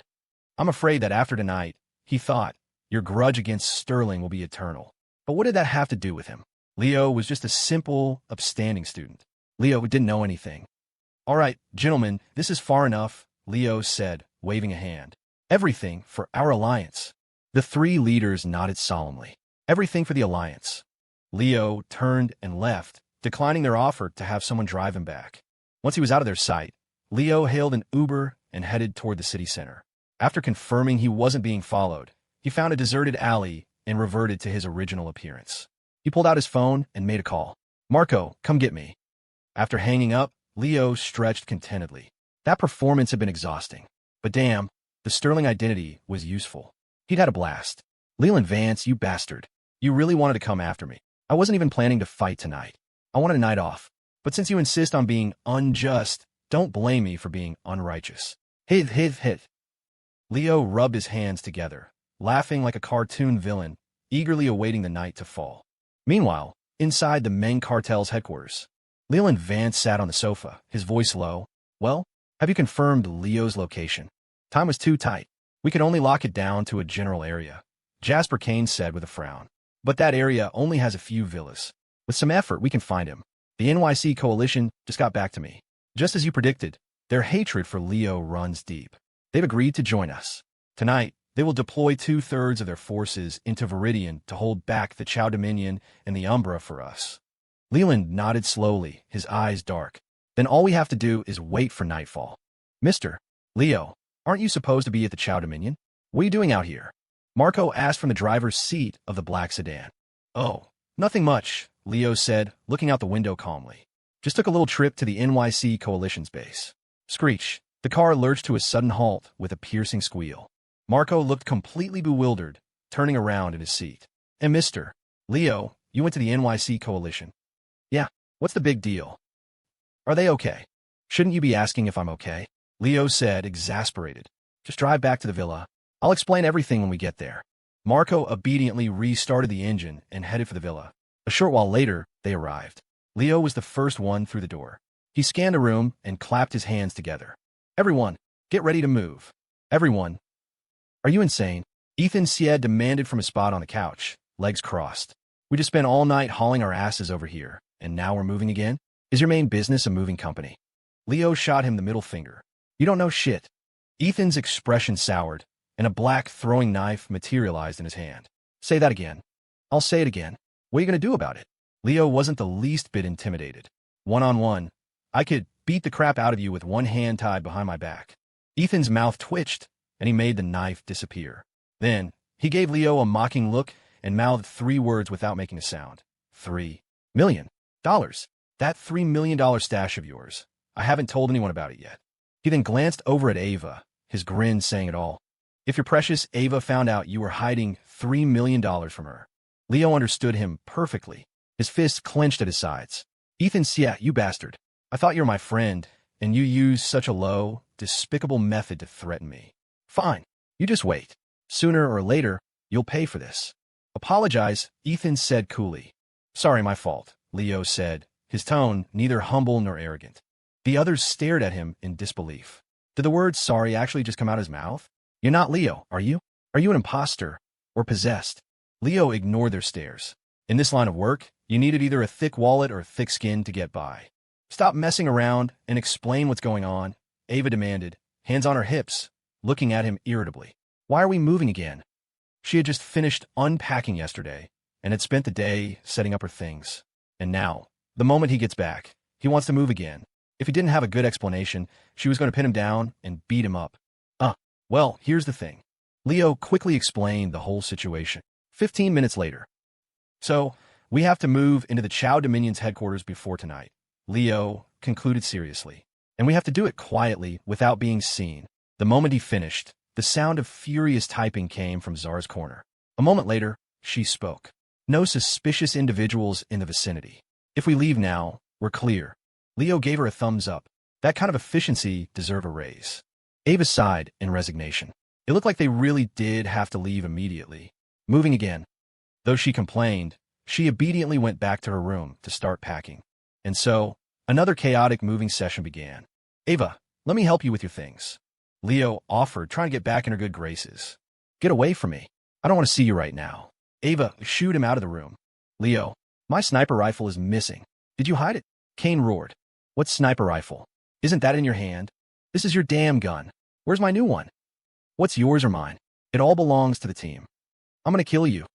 Silas, I'm kinda hungry. Could you maybe make me a burrito? Marco asked, clutching his stomach. Sure thing. Just a minute. I'll make extra. Everyone's probably hungry, Silas said, expertly heading to the kitchen to start cooking. Leo, don't just leave your backpack lying around. It's full of grenades. What if it goes off? Alex Young said, holding a backpack with a frown. What? Leo glanced over while wrestling with Kane. That's not mine. That's Willa's backpack, isn't it? Hearing this, Dylan, who was packing, instantly shot a look at Willa. What? Willa asked, hands in her pockets, a confused frown on her face. I'm a high school student. It's perfectly normal for me to carry a few grenades in my backpack, right? Leo, you've corrupted my sister. Dylan yelled. Bullshit. Your sister was already corrupt. What it got to do with me? Leo shot back. Please. Before she met you, the most she carried in her backpack was a small handgun, Ethan sneered. Leo glared at Ethan but resisted the urge to fight him. After all, the man still had leverage. The entire villa descended into chaos, a mess of shouting and noise.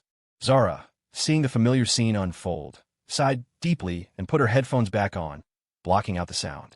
This group had absolutely zero sense of order or discipline. That afternoon, the setting sun cast a warm glow over the quiet streets. A guard at the Chow Dominion was on duty, watching the sunset and lamenting another day of thankless work. Tonight should be a peaceful one, he mused, stretching and indulging in a pleasant fantasy. As long as that troublemaker Leo didn't stir up any more drama, tonight should be a rare moment of calm. However, the thought had barely formed when a familiar black sedan appeared in the distance. Seeing the license plate, the smile on the guard's face froze. In no way. You again. And it wasn't just one car. Behind the sedan was a moving truck. Was this a group tour? The guard had a very bad feeling. He immediately pulled out his phone and dialed Calencroft. Master, bad news. That guy Leo is here again. So what? It's not the first time. Why are you making such a big deal out of it? No, he's not alone this time. Not alone? Who's with him? There's a moving truck. On the other end of the line, Kalen Croft fell silent. After a long moment, the guard heard his master's voice, sounding like it was about to break. "What kind of goddamn truck did you say it was?"